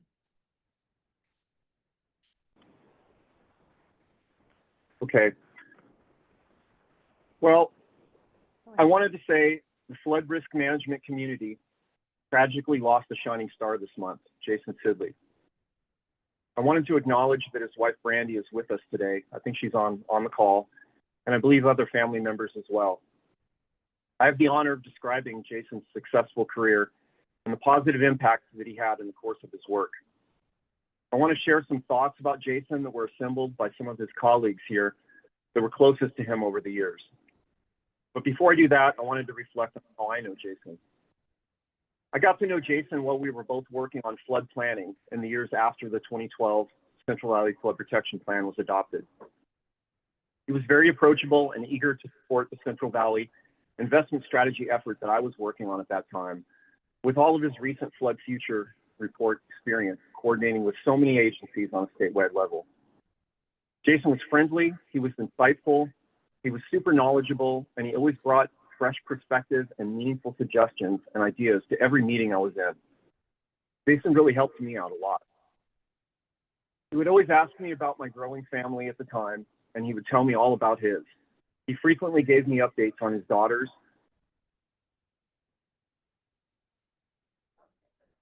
and how much he enjoyed taking them to sporting events and spending time with his family. Jason was great to work with. So now about Jason's career. Not many people leave behind a legacy of professional success combined with humility and an engaging personality, but this was certainly Jason, and his colleagues and everyone that spent time with him appreciated him for it. Jason began his career with the Sacramento County Department of Water Resources in 1991 as a student engineering assistant, and he worked there throughout college. He was obviously an outstanding intern. After he graduated from Sac State with a civil engineering degree, they hired him on full-time and he worked there for another 9 years. After a few years in the private sector, Jason joined the California Department of Water Resources in 2010. He was a core member of a small team focused on describing California's current and future statewide flood risk. It was super, super important work. Much of the engineering and planning was done during dry periods, and the task of engaging local agencies in planning came during an especially dry summer. He used his engineering knowledge and likability to help educate elected officials, floodplain managers, and civic leaders all about the serious flood risk in their communities. And he did this all the while we were dealing with water shortages. As you can imagine, getting people to take flood risk seriously when they're living with a drought is no easy task, but Jason was definitely up for the challenge. Jason had plenty of stories from his various trips throughout the state to meet with decision makers and community members. But when he wasn't talking about the serious stuff, he worked closely with his colleagues and the consulting team to plan road trip snacks and find restaurants that met everyone's diverse dietary needs. He clearly knew what was important.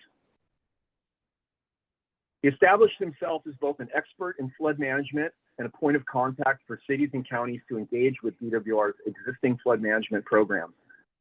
He approached his interactions with local, state, federal, and tribal representatives with humility and a self-deprecating humor that encouraged them to work with Jason's team and DWR. The result of this effort was the well-received report called California's Flood Future.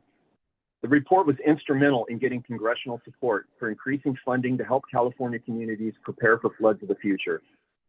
Given the serious storms we've experienced in the past few winters, it was a good thing that they did. Jason later became part of the strategic planning team for the 2017 update of the Central Valley Flood Protection Plan. He leveraged his experience with California's flood future to help engage cities and counties in updating the CVFPP. Jason was instrumental in setting up the concept of approaching flood risk management by identifying the societal values that are important to Californians and forging a pathway through policies and implementation of projects to get to the intended outcomes. Jason was able to bring these important concepts to both the CVFPP and the California Water Plan. He surely left a legacy to be proud of. Jason was pragmatic about what could be accomplished in the short term, but he consistently guided local partners towards longer-term aspirational goals that are now considered commonplace, including climate resilience and equity for underserved populations. His professional skills and commitment to doing the right thing have no doubt helped communities across the state become more resilient to flooding. Jason held the demanding role of planning lead for the 2022 CVFPP. He brought all his prior experience, coupled with a desire to produce the best plan possible while he was at the helm. He's definitely succeeded. I had the pleasure of working alongside Jason as his supervisor over this past year. And it was during one of our weekly one-on-one check-in meetings that Jason shared with me the intense struggle he faced battling his health issues in the last year before adoption of the 2022 CVFPP. Yet during all of it, he put forth over 150%, as he always did. When DWR transitioned to virtual meetings during COVID, Jason was steadfast in using his camera during meetings, even when he was tired or under the weather. Jason knew that most communication is through body language and facial expressions. Even if he was the only participant using his camera in a virtual meeting, you could count on seeing Jason smile during the meeting. Jason's most recent assignment in the Division of Flood Management was to lead a restart and a buildup of the statewide flood management planning program based on all his prior experience, tailored to an uncertain future climate, while at the same time support development of the 2027 updates of the CVFPP. Jason was instrumental during the organizational transition to the flood plan back to DFM in 2023, where he constantly offered valuable insights that shaped the scope of the 2027 update. Jason continued adding value through his expertise in communications and engagement and his commitment to integrating equity into the flood plan. His contributions have left a lasting impact on the team and the future of flood management in California. His friendly smile, his kindness, his leadership, and his vision all will be his legacy. With that, what I have for Jason. Thank you.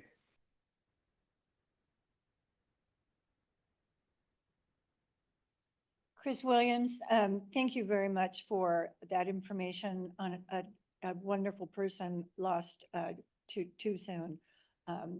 So we wanted to offer that to you. We know the impact on the DWR family, Jason's family, and all the rest of us. So our very deep condolences to his wife and to the family. So we're going to take some silence here by a 10-minute recess before we proceed with the rest of the agenda. Thank you. We'll be in recess now.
Well, of course, you could do everybody separately.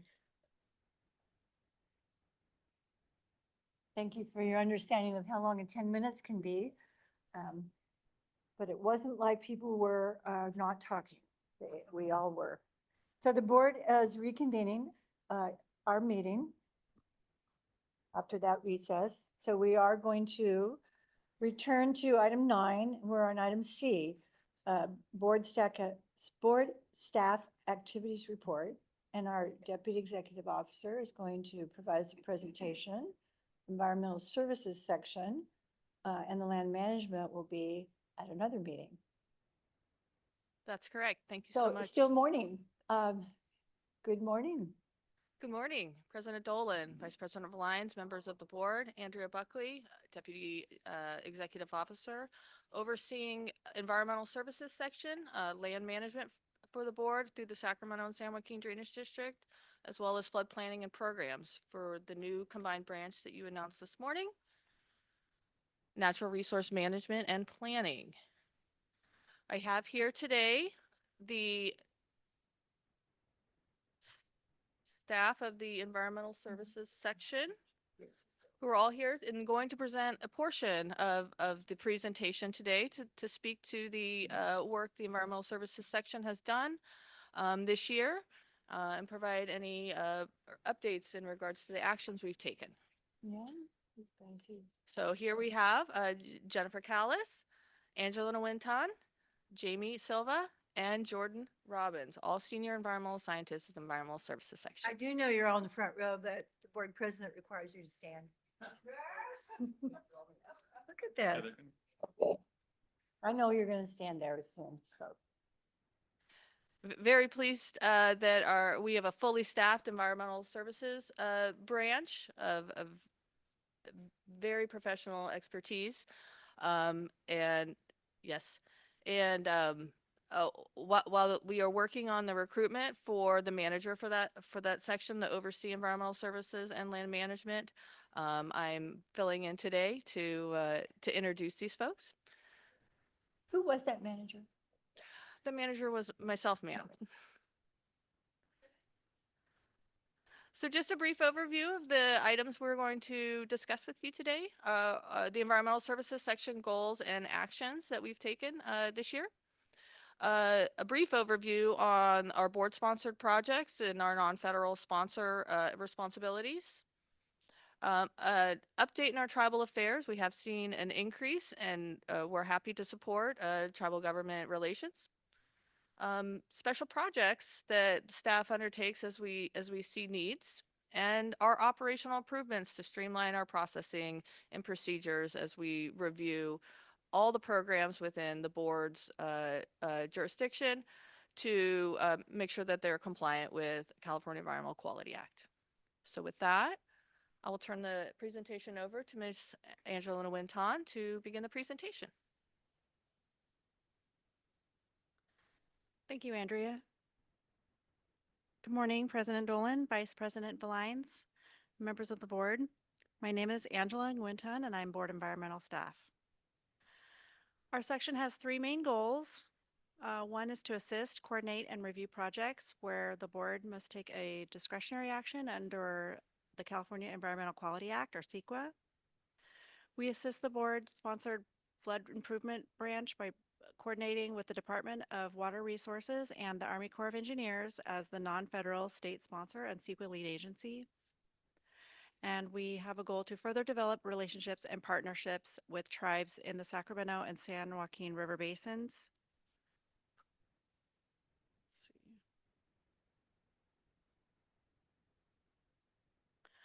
Board environmental staff oversee statutory and regulatory requirements for environmental compliance of board programs. We support the Flood Systems Improvement Branch, which includes the Sacramento Levee section and Deferred Encroachment Compliance section, the Permitting section, Enforcement section, and the Sacramento San Joaquin Drainage District Land Management section. Environmental staff review and support the board's actions through compliance with CEQA on projects such as the Governor's Middle Mile Broadband Initiative projects, board-sponsored projects, Public Law 8499, enforcement orders, and land management matters, as well as all permits issued by the board.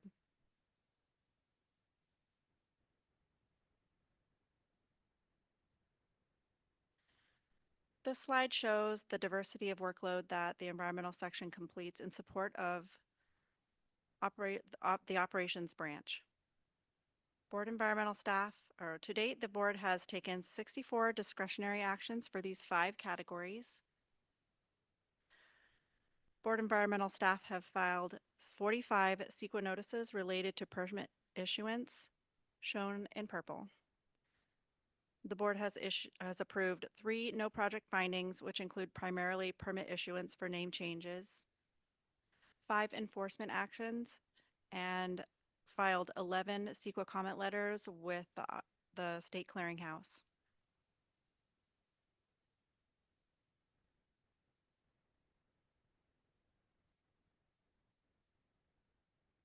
And now I'll hand the presentation over to Jennifer Callis to discuss board-sponsored projects.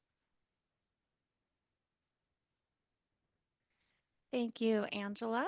Good morning, President Dolan, Vice President Vlines, and members of the board. My name is Jen Callis, and I am board environmental staff. Today, I will give a brief overview of the actions we have taken this year for board-sponsored projects. Board environmental staff coordinate with the Army Corps in partnership with DWR's Flood Projects Branch, as well as the board's Flood System Improvement Branch, on the review and approval of board-sponsored projects and related encroachment permits. These projects are intended to improve or add facilities to the state-federal flood management system known as the State Plan of Flood Control. Army Corps is the federal sponsor for the projects, and the board acts as the non-federal sponsor. Local sponsors such as the Sacramento Area Flood Control Agency, the San Joaquin Flood Control Agency, or local levee districts partner with the board to fund the non-federal portion of the project under a project partnership agreement or a local project partnership agreement. As you can see, there has been a lot of activity this year with board-sponsored projects. Currently, environmental staff is providing support for the review of public comments received for the American River Common Features 2016 Flood Risk Management Supplemental Environmental Impact Statement Subsequent Environmental Impact Report. So far this calendar year, we have also reviewed board administrative actions and various special projects, including the approval of the Statement of Necessary Work for Maintenance Area Formation, an amended assurance agreement, levee unit changes, and a letter of intent. In addition, the board has issued 27 encroachment permits for utilities ramps and similar encroachments located within the various phases of the Natomas Levee Improvement Project and Feather River West Levee Project. Board environmental staff has also reviewed and recommended the approval of 4 addendums to previously certified environmental documents and an approval of geotechnical surveys for the San Joaquin Area Flood Control Agency's upcoming TS 30L Modified Lower San Joaquin project. Approximately 40% of the construction has been completed for the ARCF 2016 project. By the end of this year, we expect that 47% will be completed. We wanted to highlight today 2 addendums that were approved during the first quarter of 2024 that are currently being completed. Since the Folsom Dam Raise Modification Project's 2022 Supplemental EIS-EIR was certified in August of 2022, project refinements have occurred. The addendum analyzed the full closure of Park Road at Dike 1 to allow for expedited construction. The modification is considered minor in nature and would not result in any new or potentially significant environmental impacts. The addendum was approved by the board's executive officer on January 10th, 2024.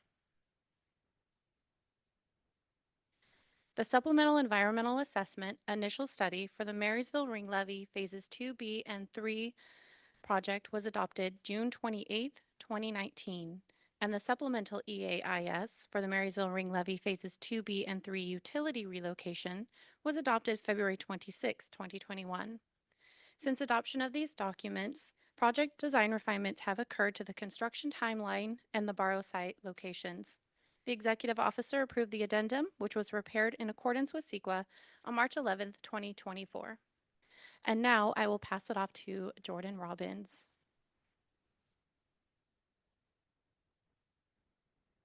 Thank you, Jennifer. Good morning, President Dolan, Vice President Villines, and members of the board. My name is Jordan Robbins, and I am Board Environmental Staff and the board's Tribal Liaison. Today, I will provide you with a brief overview of actions we have taken so far this year with tribal consultations and requests. The board's Tribal Liaison coordinates tribal requests that Army Corps Section 408 staff receive during their Section 106 review and consultations for cultural and tribal resources. Section 106 of the National Historic Preservation Act of 1966 requires federal agencies, including Army Corps, to consider a project's impacts on historic property. We have been refining our tribal coordination and procedures with Army Corps staff and tribes to make a more accurate and efficient process to liaison the tribal requests. This includes monthly meetings with 3 federally recognized tribes to discuss and clarify their requests. So far in 2024, the board's tribal liaison has received 27 new requests from 4 federally recognized tribes. These requests have multiple parts, such as relaying tribal inadvertent discovery treatment plans, coordinating site visits, surveys, tribal cultural awareness trainings, and tribal monitors, and also providing project updates and information. The board's tribal liaison works closely with DWR staff, Army Corps staff, and the board's flood planning and programs branch to facilitate communications with 14 tribes with ancestral or cultural significance in the region in order to develop the Yolo Bypass Cache Slough Master Plan and its related program EIR, and the Federal Yolo Bypass Comprehensive Study. Recently, DWR and the board held their second Assembly Bill 52 consultation meeting with the consulting tribe.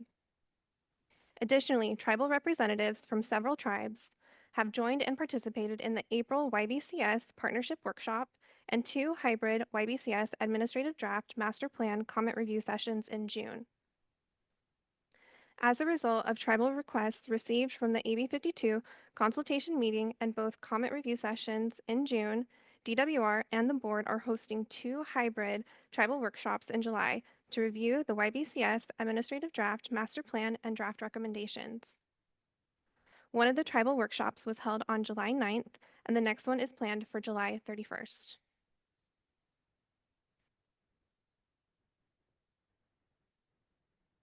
As part of the large umbrella of the California Natural Resources Agency, the board's tribal liaison regularly coordinates with other CNRA tribal liaisons. We participate in the CNRA's Co-Management and Access Work Group and the Bay Delta Tribal Engagement Working Group to provide monthly updates to tribes on the board's projects located in the Bay Delta, such as the Yolo Bypass Cache Slough Master Plan. We also attend trainings that are specific to tribal affairs and liaising, such as the Department of Conservation's Facilitation Skills Training and the CNRA Tribal Affairs Training. The image on the left of the slide is from this year's CNRA Tribal Affairs Training, hosted at the Stu May State Park in Trinidad, California. As a property owner of state lands, we look for opportunities of co-management, access, and use of land to work cooperatively with tribes and in accordance with the Governor's 2020 Statement of Administration Policy, Native American Ancestral Lands. Further, we are actively supporting a repatriation effort on board fee-owned property pursuant to the California Native American Graves Protection and Repatriation Act, referred to as CalNAGPRA, and the Federal Native American Graves Protection and Repatriation Act, which is referred to as NAGPRA. Now I'll hand the presentation to Jamie. Thank you, Jordan. Good morning, President Dolan, Vice President Villines, and members of the board. My name is Jamie Silva, and I'm board environmental staff. Today, I will provide you with a brief overview of a few special projects the team has been working on. Compensatory mitigation credits for listed species are at an all-time high demand due to their scarce availability. These off-site species acreage credits are important to off-site, on-site project impacts. Board staff regularly participates in the Army Corps Regulatory Section 404 Mitigation Banking Interagency Regulatory Team, or IRT, to coordinate on mitigation bank establishment that will require an Army Corps Section 408 letter of permission and related encroachment permit issued by the board. This coordination is critical to the future of mitigation banking establishment because the easement conditions which the board holds to protect life and property may not be compatible with the required conservation easement that is placed over the bank property. The board is engaged to working with restoration practitioners, the mitigation banking IRT, and the larger regulatory community to resolve these types of issues. Pursuant to board direction in June 2023, and as part of our commitment to work with our regulatory partners, board environmental staff worked with the Public Law 8499 Rehabilitation Program to initiate consultation with the California Department of Fish and Wildlife, or CDFW. The purpose of this outreach was to provide the Army Corps any avoidance and minimization measures for state-listed species that CDFW may propose to be considered for incorporation into the contractor bid package for the levee repairs. This coordination effort is the first of its kind, so board's environmental staff developed the procedural methods and templates to be used for each approved rehabilitation site. In July 2021, California Governor Gavin Newsom signed into law Senate Bill SB 156, codified under Government Code Section 11549.54, to create an open access network to bring equitable, high-speed broadband service to all Californians, also known as the Governor's Middle Mile Broadband Initiative. Some of the broadband conduit is being installed within adopted plan of state control facilities and are subject to the board's permitting authority. Board environmental staff are coordinating with permitting engineers on the review of all encroachment permit applications submitted for the project. In total, 34 encroachment applications for broadband installation have been received by the board staff, including 10 applications for previously unpermitted structures. As of July 2024, 14 permits have been issued. Currently, board staff meet on a monthly basis to assess current and future workload, identify streamlining opportunities, and discuss program updates. Now we'll go into a few projects that the team has assisted on for operational improvements here at the board.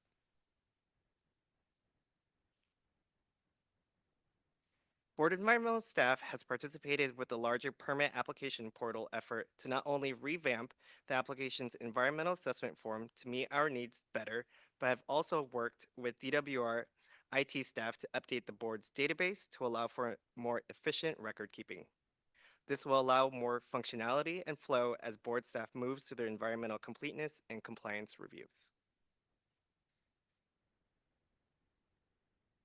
Board environmental staff is coordinating with both operations and flood system improvement staff to break siloed work and foster more collaboration. They are investigating ways to streamline the permit intake structure and how completeness and compliance reviews are conducted. In addition to the monthly coordination meetings between board permitting staff, environmental services, and management, a new meeting series has been created to discuss technical elements and clarify standard operating procedures and Title 23 compliance. We hope that this meeting provides the cross-training between technical and environmental reviewers that is needed to mitigate inconsistencies, clarify misconceptions, and ensure compliance with statutory timelines. And with that, this concludes our presentation, and we welcome any questions that the board may have for us.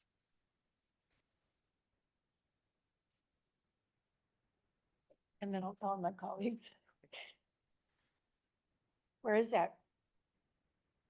That photo, Oh, what is it? it is Folsom Dam? Yes. The new spillway? Member Countryman, do you recognize that photo? The one there, is Folsom? Yes. Oh, I'll delay that.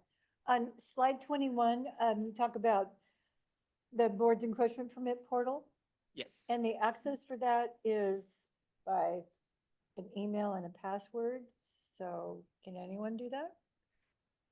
Yes, this is currently not online. No, I know still it's in underway. development, yeah. I just see that, so I'm like, you need an ID. Yes, and this is currently just a mock-up of what Okay. the portal would look like. So it is still being refined and will be Okay. finalized soon. Okay. And the permitting coordination meeting, but Yes. great idea. Resolve that before it gets to the next level. Right, okay, board members? Member Bosler? Yeah, I just wanted to echo what you just said about the kind of breaking down the silos of work and really, I think we have a benefit because of our size. We're much more nimble than some of our sister agencies. And so I think it's really great to be able to show best practices here in our own organization. And hopefully we can do the same with some of our colleagues at Fish and Wildlife and in other organizations as well. We just toss in the Corps of Engineers there as well. And both Fish and Wildlife, frankly. We'll just lead the way. We're small, we're nimble, and we're smart. Member Countryman. So, yeah, one of our public comment speakers earlier today talked about the need to, interpreting a little bit here, to work with the Corps in a way to better process kind of non-difficult permits that shouldn't take 2 years to get through the Corps. And so what are we actively looking at what we can do, especially on these borehole situations, to improve the time of the processing? Yeah, currently geotechnical borings are treated like a regular 408 permission. So, it does include that, almost 2-year timeline. But board staff is currently engaging with Army Corps to set up future meetings, and hopefully we can streamline those processes. I mean, does it require a 408? Filling a hole in the ground, why does that require a 408? Let's put Mr. Silva on the spot. Yeah. It is something that's pretty complicated between our permitting, our environmental, and all the sections of USACE, which says that it is. But I think our position is these borers that are necessary to determine if the project can go forward are not project. They're just related information. So right. If you want to assist with the discussion with the Corps, with your experience, maybe we can accommodate that. Sure. Yeah, it's bizarre. We don't want the Colonel to think I don't care. I do. Okay, anyone else?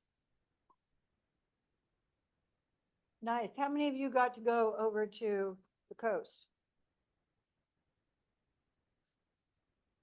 You did? Are you in the, okay, I'll have to find you in the photo. Okay, yeah, yes, we would. I live in Butte County. Yesterday, it was 116 degrees. I see this photo and it's like, let me go. 116 degrees and burning up, literally. Okay, did you see someone who put their hand up? Is there a hand up there? Okay. Any concluding remarks? Interim branch chief, deputy executive officer. Thank you, President Dolan. I do want to take a moment to thank this great staff in Environmental Services section who work very hard every day to make sure the ship runs smoothly, and I greatly appreciate their efforts. Thank you so much.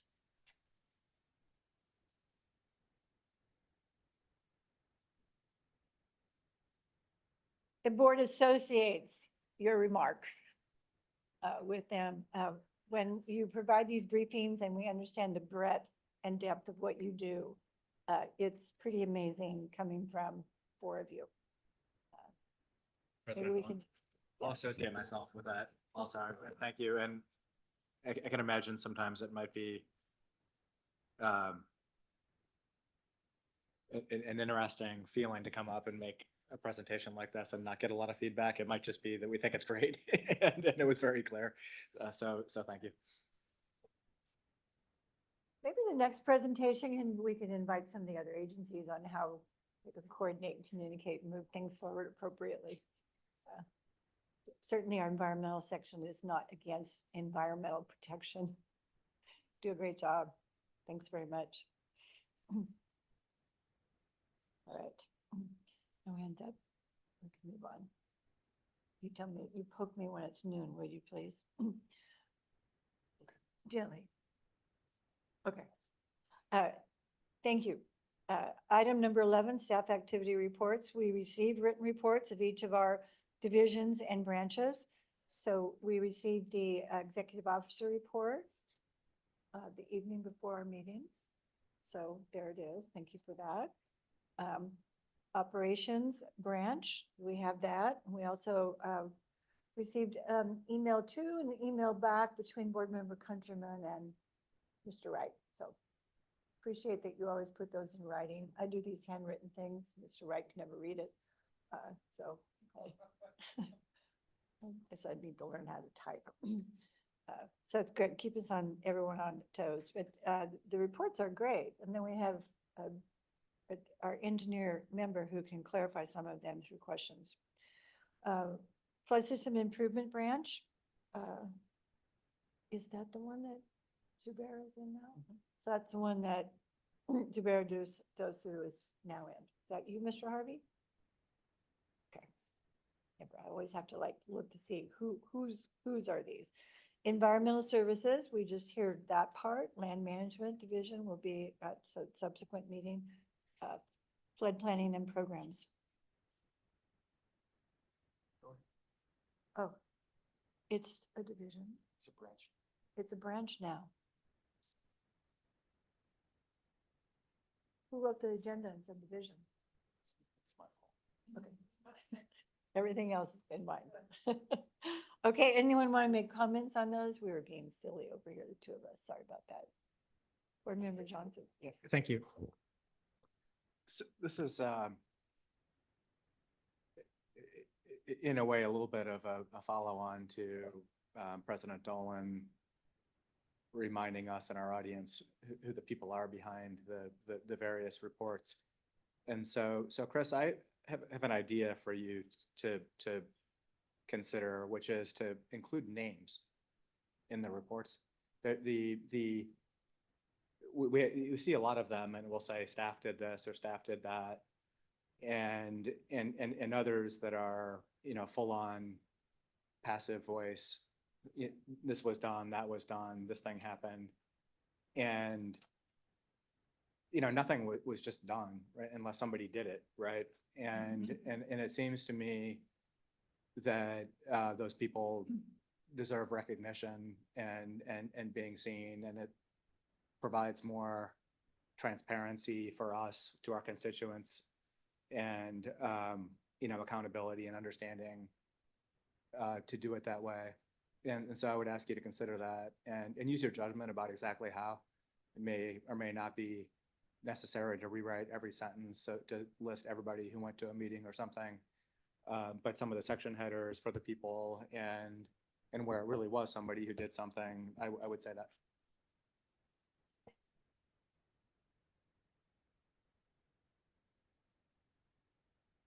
Thank you for that, Member Johnson. That just proves how really smart you are. Because I get these and I spend all this time going to the chart and then filling in the names. So you can do that instead. Well, duh. Thank you, Member Johnson. Anyone else? All right, then we'll move on. Yeah, now I have to read my notes here and they're too small. Item number 12 is board comments. Take the others after I say this. The first that we will do is turn this matter over to Board Member Countryman, who has shared with us an article and he wanted to have a bit of a discussion here today. So, Mr. Countryman, thank you for bringing this one forward. And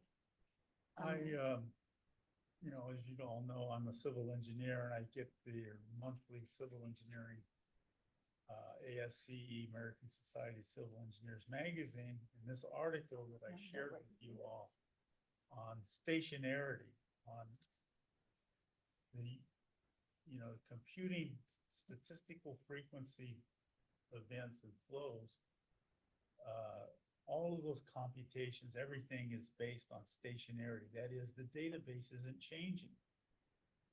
Yet it's quite obvious with climate change, the database is changing. And therefore, these calculations that are based on using statistical methods are definitely in question. And these elite leaders in the field of flood control, I think we all, or many of us at least, know Gerald Galloway as the kind of the godfather of risk analysis in this country, are raising the flag. You know, stationarity doesn't exist.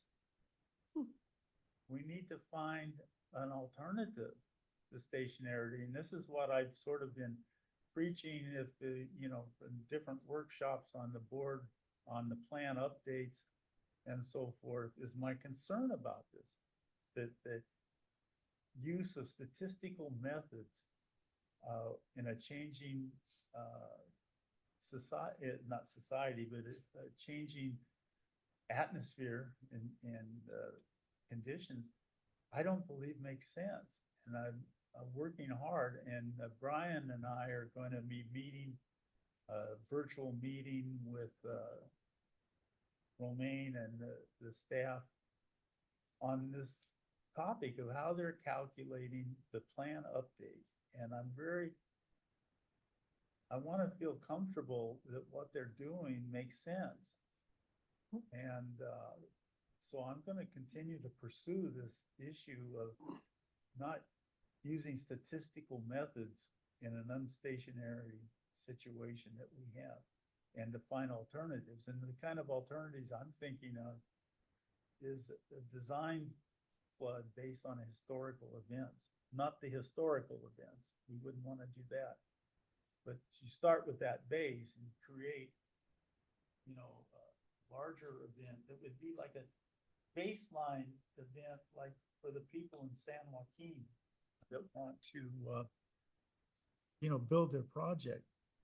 That could inform them of what makes sense, of what can be done. So we'll be reporting on more of this in the future, but I sent this article around just to raise everybody's awareness.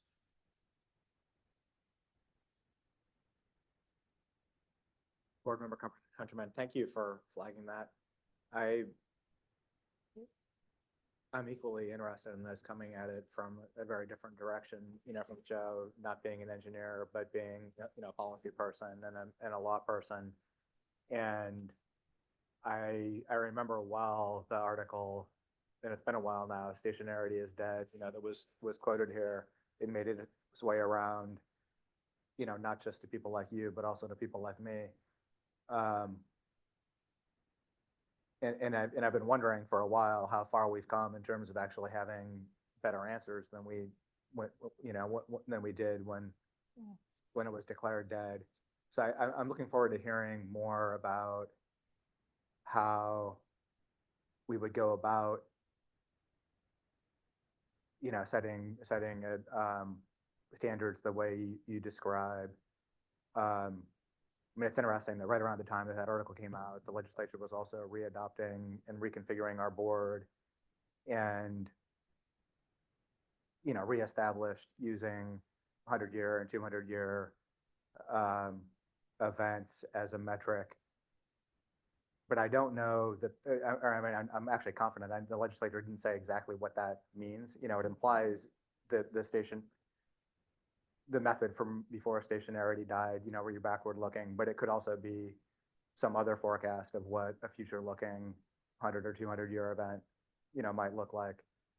The one thing in the article that where the authors lost me a little bit was the quote that if we, I'm gonna look it up here so I don't get it wrong.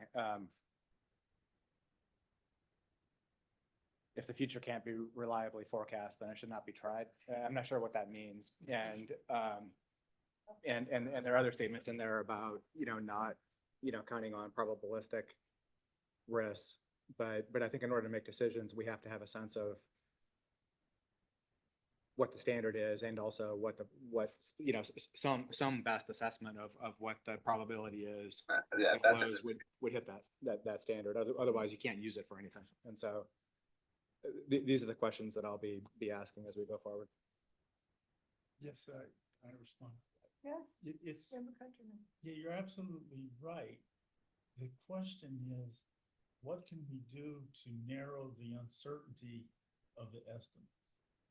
And I won't go into the technical details of this right now because it's way too complicated, but in fact, the statistical methods they use using logs of flows rather than actual flows, and then project those.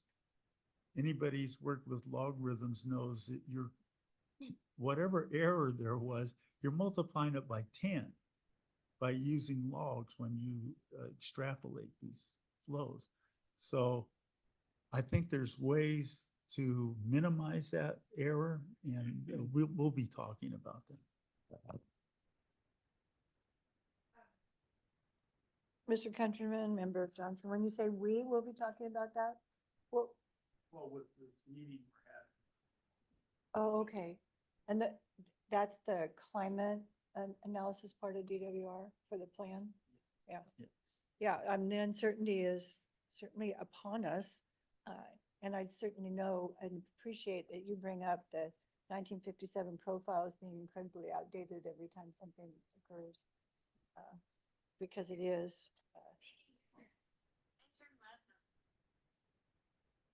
Or you turning to, but. No, I think that's Betty, and I think it's Member Andrews who's online. She's probably driving. So Member Andrews, did you want to put some input here? Not driving happily. I wanted to thank you, Joe, or Member Countryman, for raising this issue. It is the most significant challenge that we in the flood community face today.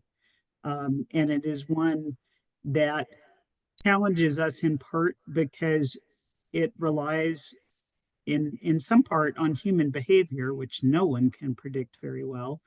And secondly, we have such a long lead time in trying to implement any solution for the future that it really requires us to be resourceful and thoughtful about where we put our investments. And I'm very grateful to have the board's attention to this issue, and look forward to further conversation about it and work together with the Department of Water Resources on this challenge. Well said, Member Beisler. Yeah, no, when I joined the board, this is one of the things that I think, it's both exciting, but it's also really challenging. And because of that long lead time that Member Andrews just spoke to, we have to figure out how to accelerate progress. And then we have such a bottom-up development of projects.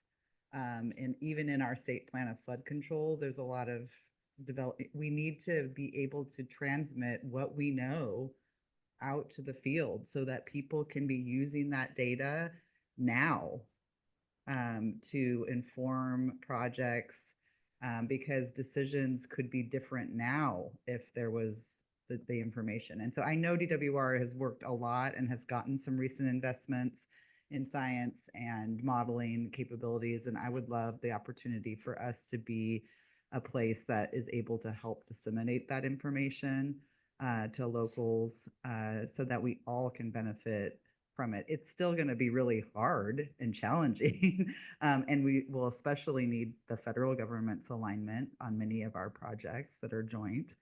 But I think it's absolutely imperative that we do a better job of understanding. And we've had several workshops that we've been able to dig into these issues, and it's not just the science data about the flow projections, the hydrology changes, but it's also about understanding what's out there now and not what it was designed to 50 years ago. And so we also need to have better understanding of the system as it exists today.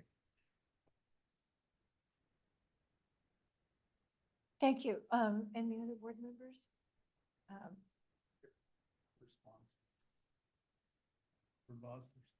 You can always talk, member president. Okay.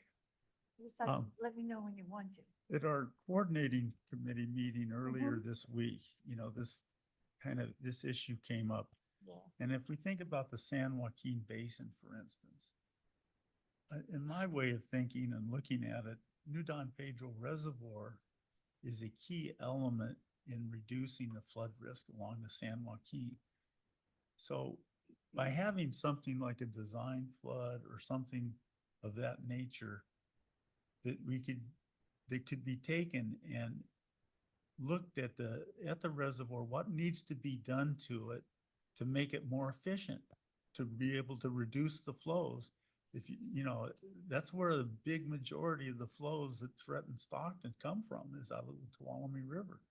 And there's a great deal that can be done there, like New Bullards Bar, our friends from Yuba Water Agency are talking about putting additional low-level outlets in to improve their flood efficiency of the reservoir. And that may be very beneficial, for instance, at New Don Pedro, but there has to be a target set out there so people can get busy and start looking at, okay, how can we get there? What's the way we can get there? So yes, that's what I think we should be looking at. You just keep talking to Well, and I think it, like you said, we need to have it out there because right. There also needs to be more urgency. There's so many priorities in a state as large as California. And I think there's been some recent frustration on just how big of a priority is flood protection, in the state of California. And I think we all know, because we have an opportunity to spend a lot more time than most really immersed in what's needed. But we need people to realize, and I think our plan does a very good job articulating it, and we'll have another opportunity to update that, just how important and how at risk many parts of our state are because of flooding. And again, long lead time on infrastructure. So we have to have a lot more urgency around what needs to get done. I mean, and this is absolutely like where the rubber meets the road on actions around climate change. And I think we've talked a lot in the last decades about goals and aspirational things, but now really is the time for action in terms of how we are going to live with some of the aspects of what it's causing. We speak a lot, and it's one of our goals to provide that forum for these conversations and to move forward into the 21st century. So thank you, Member Countryman, for bringing this up. And I would hope that you would do this on a regular basis and to do that. Clearly would need a target. But at the coordinating committee, Christopher Nudek said, all right, we're doing these improvements in the Stockton area, and we're doing them for what they say the climate change will be in the next 10 years, but now we're hearing it might be different. So do we do more? Do we set aside land? We need something that gives us some comfort that what we're doing is going to help, but set the stage for improvements if are necessary as it changes. So let's not be stationary anymore. Let's be active. Yeah, thank you. Thank you. Oh, I do have this card. Richard Harriman asked me to bring him forward when the Joe Countryman item comes up. we're gonna label it. The Joe Countryman Act. Well, we might want to add Ryan Johnson to that. Thank you. Good morning, President Dolan, Vice President Valines. My name is Richard Harriman. I'm a board member of the Tulare Basin Wildlife Partners and Watershed Partners and Network. I just wanted to address you, since you just covered much of what I wanted to say. I want to thank particularly Mr. Countryman. I appeared remotely at the meeting, the coordinating committee meeting, and your subject and your addressing the group was really important. I wanted to thank you for doing that. The other thing I wanted to do is, under the previous item number 10, I wanted to thank Mr. Williams for reaching out from DWR to me and also our executive director, Steve Hayes, at the TBWP. So there's very good cooperation in the non-governmental entities trying to integrate and work with the decision-making process. So that's all I wanted to say, and I look forward to working with Mr. Countryman and others from your board on this matter. Thank you for the opportunity to comment. Well, thank you. Appreciate it. We have any other hands up? No more cards? Are you raising your hand? Okay, all right, so we can move on. Other comments from the board, updating on committees or activities and such? I have one, but Member Johnson? Let's go first. No, I've done that already today. You may go. Yeah, so I do have this is a general comment. It's a comment under our agenda item 12 about the way that public comments on agenda item 6 always work. You know, we have people who come in at all of our meetings and address us and ask very good questions, and then we say, you know, comment noted. And I understand that that's the system, but it's also deeply unsatisfying. And I wonder what else we could do. I find myself often listening to the public comment and the questions, and they're really good questions a lot of times. And I would like to know the answer. I think our audience would like to know the answer. Certainly the person asking it would like to know the answer. I believe, I certainly hope that we are, you know, reporting back to them with answers to the questions that they ask. And I wonder if there might be a system for us to answer those questions publicly to the people who would have heard them asked, and to us on the board. You know, people submit things in writing as questions many times. They go in the minutes. I hope we're answering them. I see the questions. I would like to see the answers too. And I think, you know, probably they and other folks would as well. And I don't know that there's a one size fits all way to do this, because different questions have different types of answers. But if it's a written response to something that we saw the question for, you know, copy us on the response. You know, put it in the staff report the next time, you know, somebody came and asked this question, we provided the answer. You know, they wanted to know when, you know, whatever it is, right? You know, did we find out that these questions we're asking in advance of your meeting to adopt it, or at the meeting to adopt it? And you and the Corps seem to be saying different things. You know, we just put that back in writing and let all of us know. Yeah, thank you for that. I really have to hold myself back when the folks talk about 3B and 4B. And there have been a couple times that I got permission from the attorneys, and there's more than one, our wonderful one, but they have a couple over there at the Corps, for me to be able to say that we're aware and the questions be answered. We just don't know when. It was a longer statement than that, but there are some times we're part for some of for the project that we get speakers constantly. We're part of a team. So to say our part of what we think should occur is not not protocol for the team that we are working with, but there are discussions going on among the team about how best to not just address folks' concerns, but to implement them if that's something that would make the project better. I'm probably saying more than I should at this point about that because it's all going on, but at some point, and we have said, when these documents can be released, when team approves the documents for time for public release and not the internal discussions, the board will hold a workshop. And then there can be a broader discussion on that. We won't just put it here for us to adopt or not. But the time frame on that is unknown. It's not in the forefront. And a lot of other conversations, as Mr. Spalding said today, are going on where meetings are occurring. The Bank Protection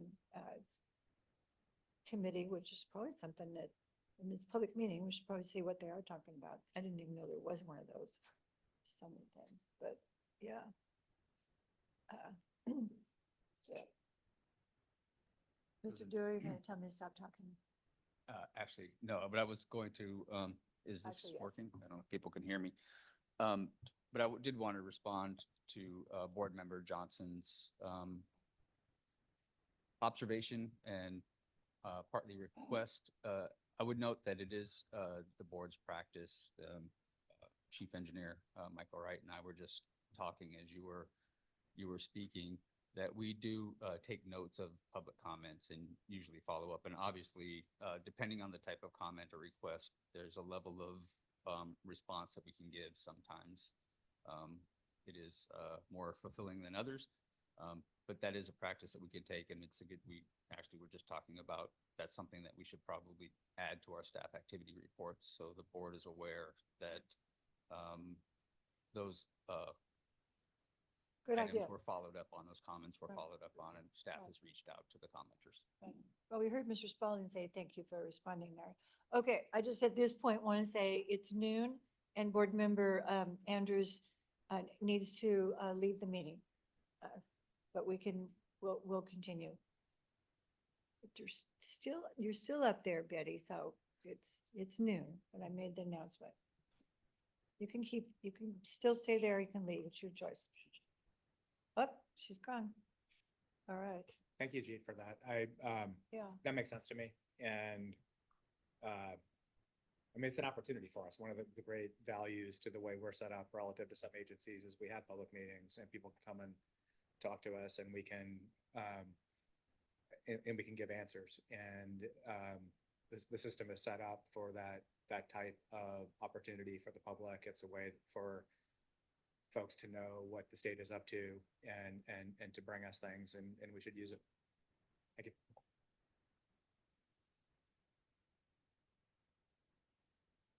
Thank you. Anyone else? Well, on the idea that's being expressed of how we can look at antiquated procedures and processes and move forward, Chris Leaf and I had an interesting discussion with Mr. Nguyen, senior engineer now, and actually a captain with the Corps of Engineers, regarding the discussions that we always have when we receive inspections on what we call as unnecessary levees, the Hung Cut, the Deer Creek, other things, and then areas along the river where you have revetment that was put in the 60s to protect what would have been urbanizing and is now restoration or natural activities. Why is that there? We should have the alluvial function come back. And so we had that conversation. There was interest on the Corps' part. They said this will be an interesting and not quick process to unwind decades-long agreements and permits, but the conversation is now active, not just being poked at. So I don't know what the progress will be, but we'll move forward with that. So that's what I've been doing, other than having a Zoom call with the executive officer every hour. That was a joke. It just seemed like it. But my staff thinks that's fine. They don't want me around anyway. Okay, any other comments or updates? All right, our upcoming meetings, there's a board workshop on August 9th, and that will be held here at this room. It's not a site visit. The next board meeting is Friday, August 23rd, and that will also be here. And then board workshop on September 13th. And that's all that I was given there, but we'll also meet in September, October, November, December. We just go forward through. Yes, and just, let's do say the coordinating committee now meets every other month, and it meets on a Tuesday. So the coordinating committee, the last one, Kim Floyd made a point to say anyone who put the Wednesday coordinating committee on their permanent calendar to get rid of that. Because she was not, she had changed her procedure, and so she's not able to do that on our behalf. So it's every other month on a Tuesday. So the next one is September. I don't know.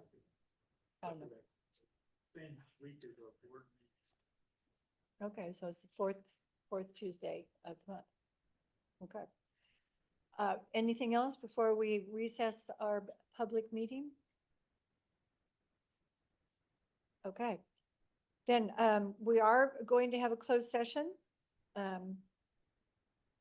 Mr. Dua, our attorney, is going to say what it is, and I'm going to ask the room to be vacated. Otherwise, we have to go into one of those other little rooms that have an M or W on it.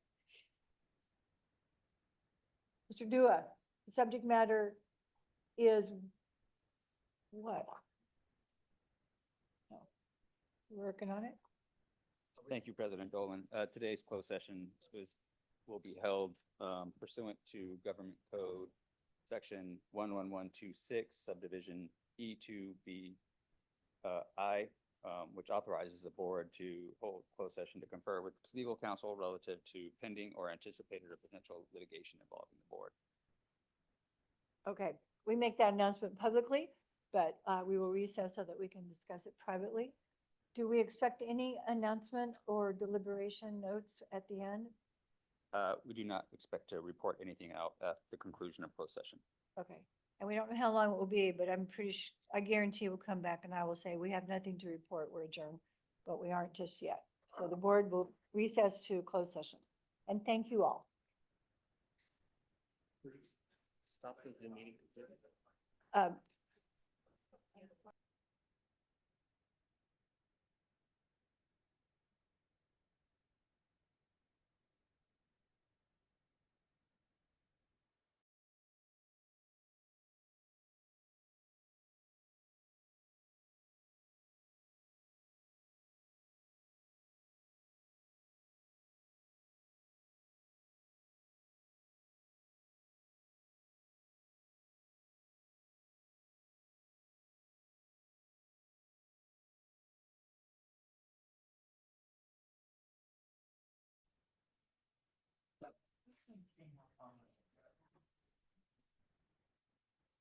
The board has returned from its recess. We held a closed session with our attorney.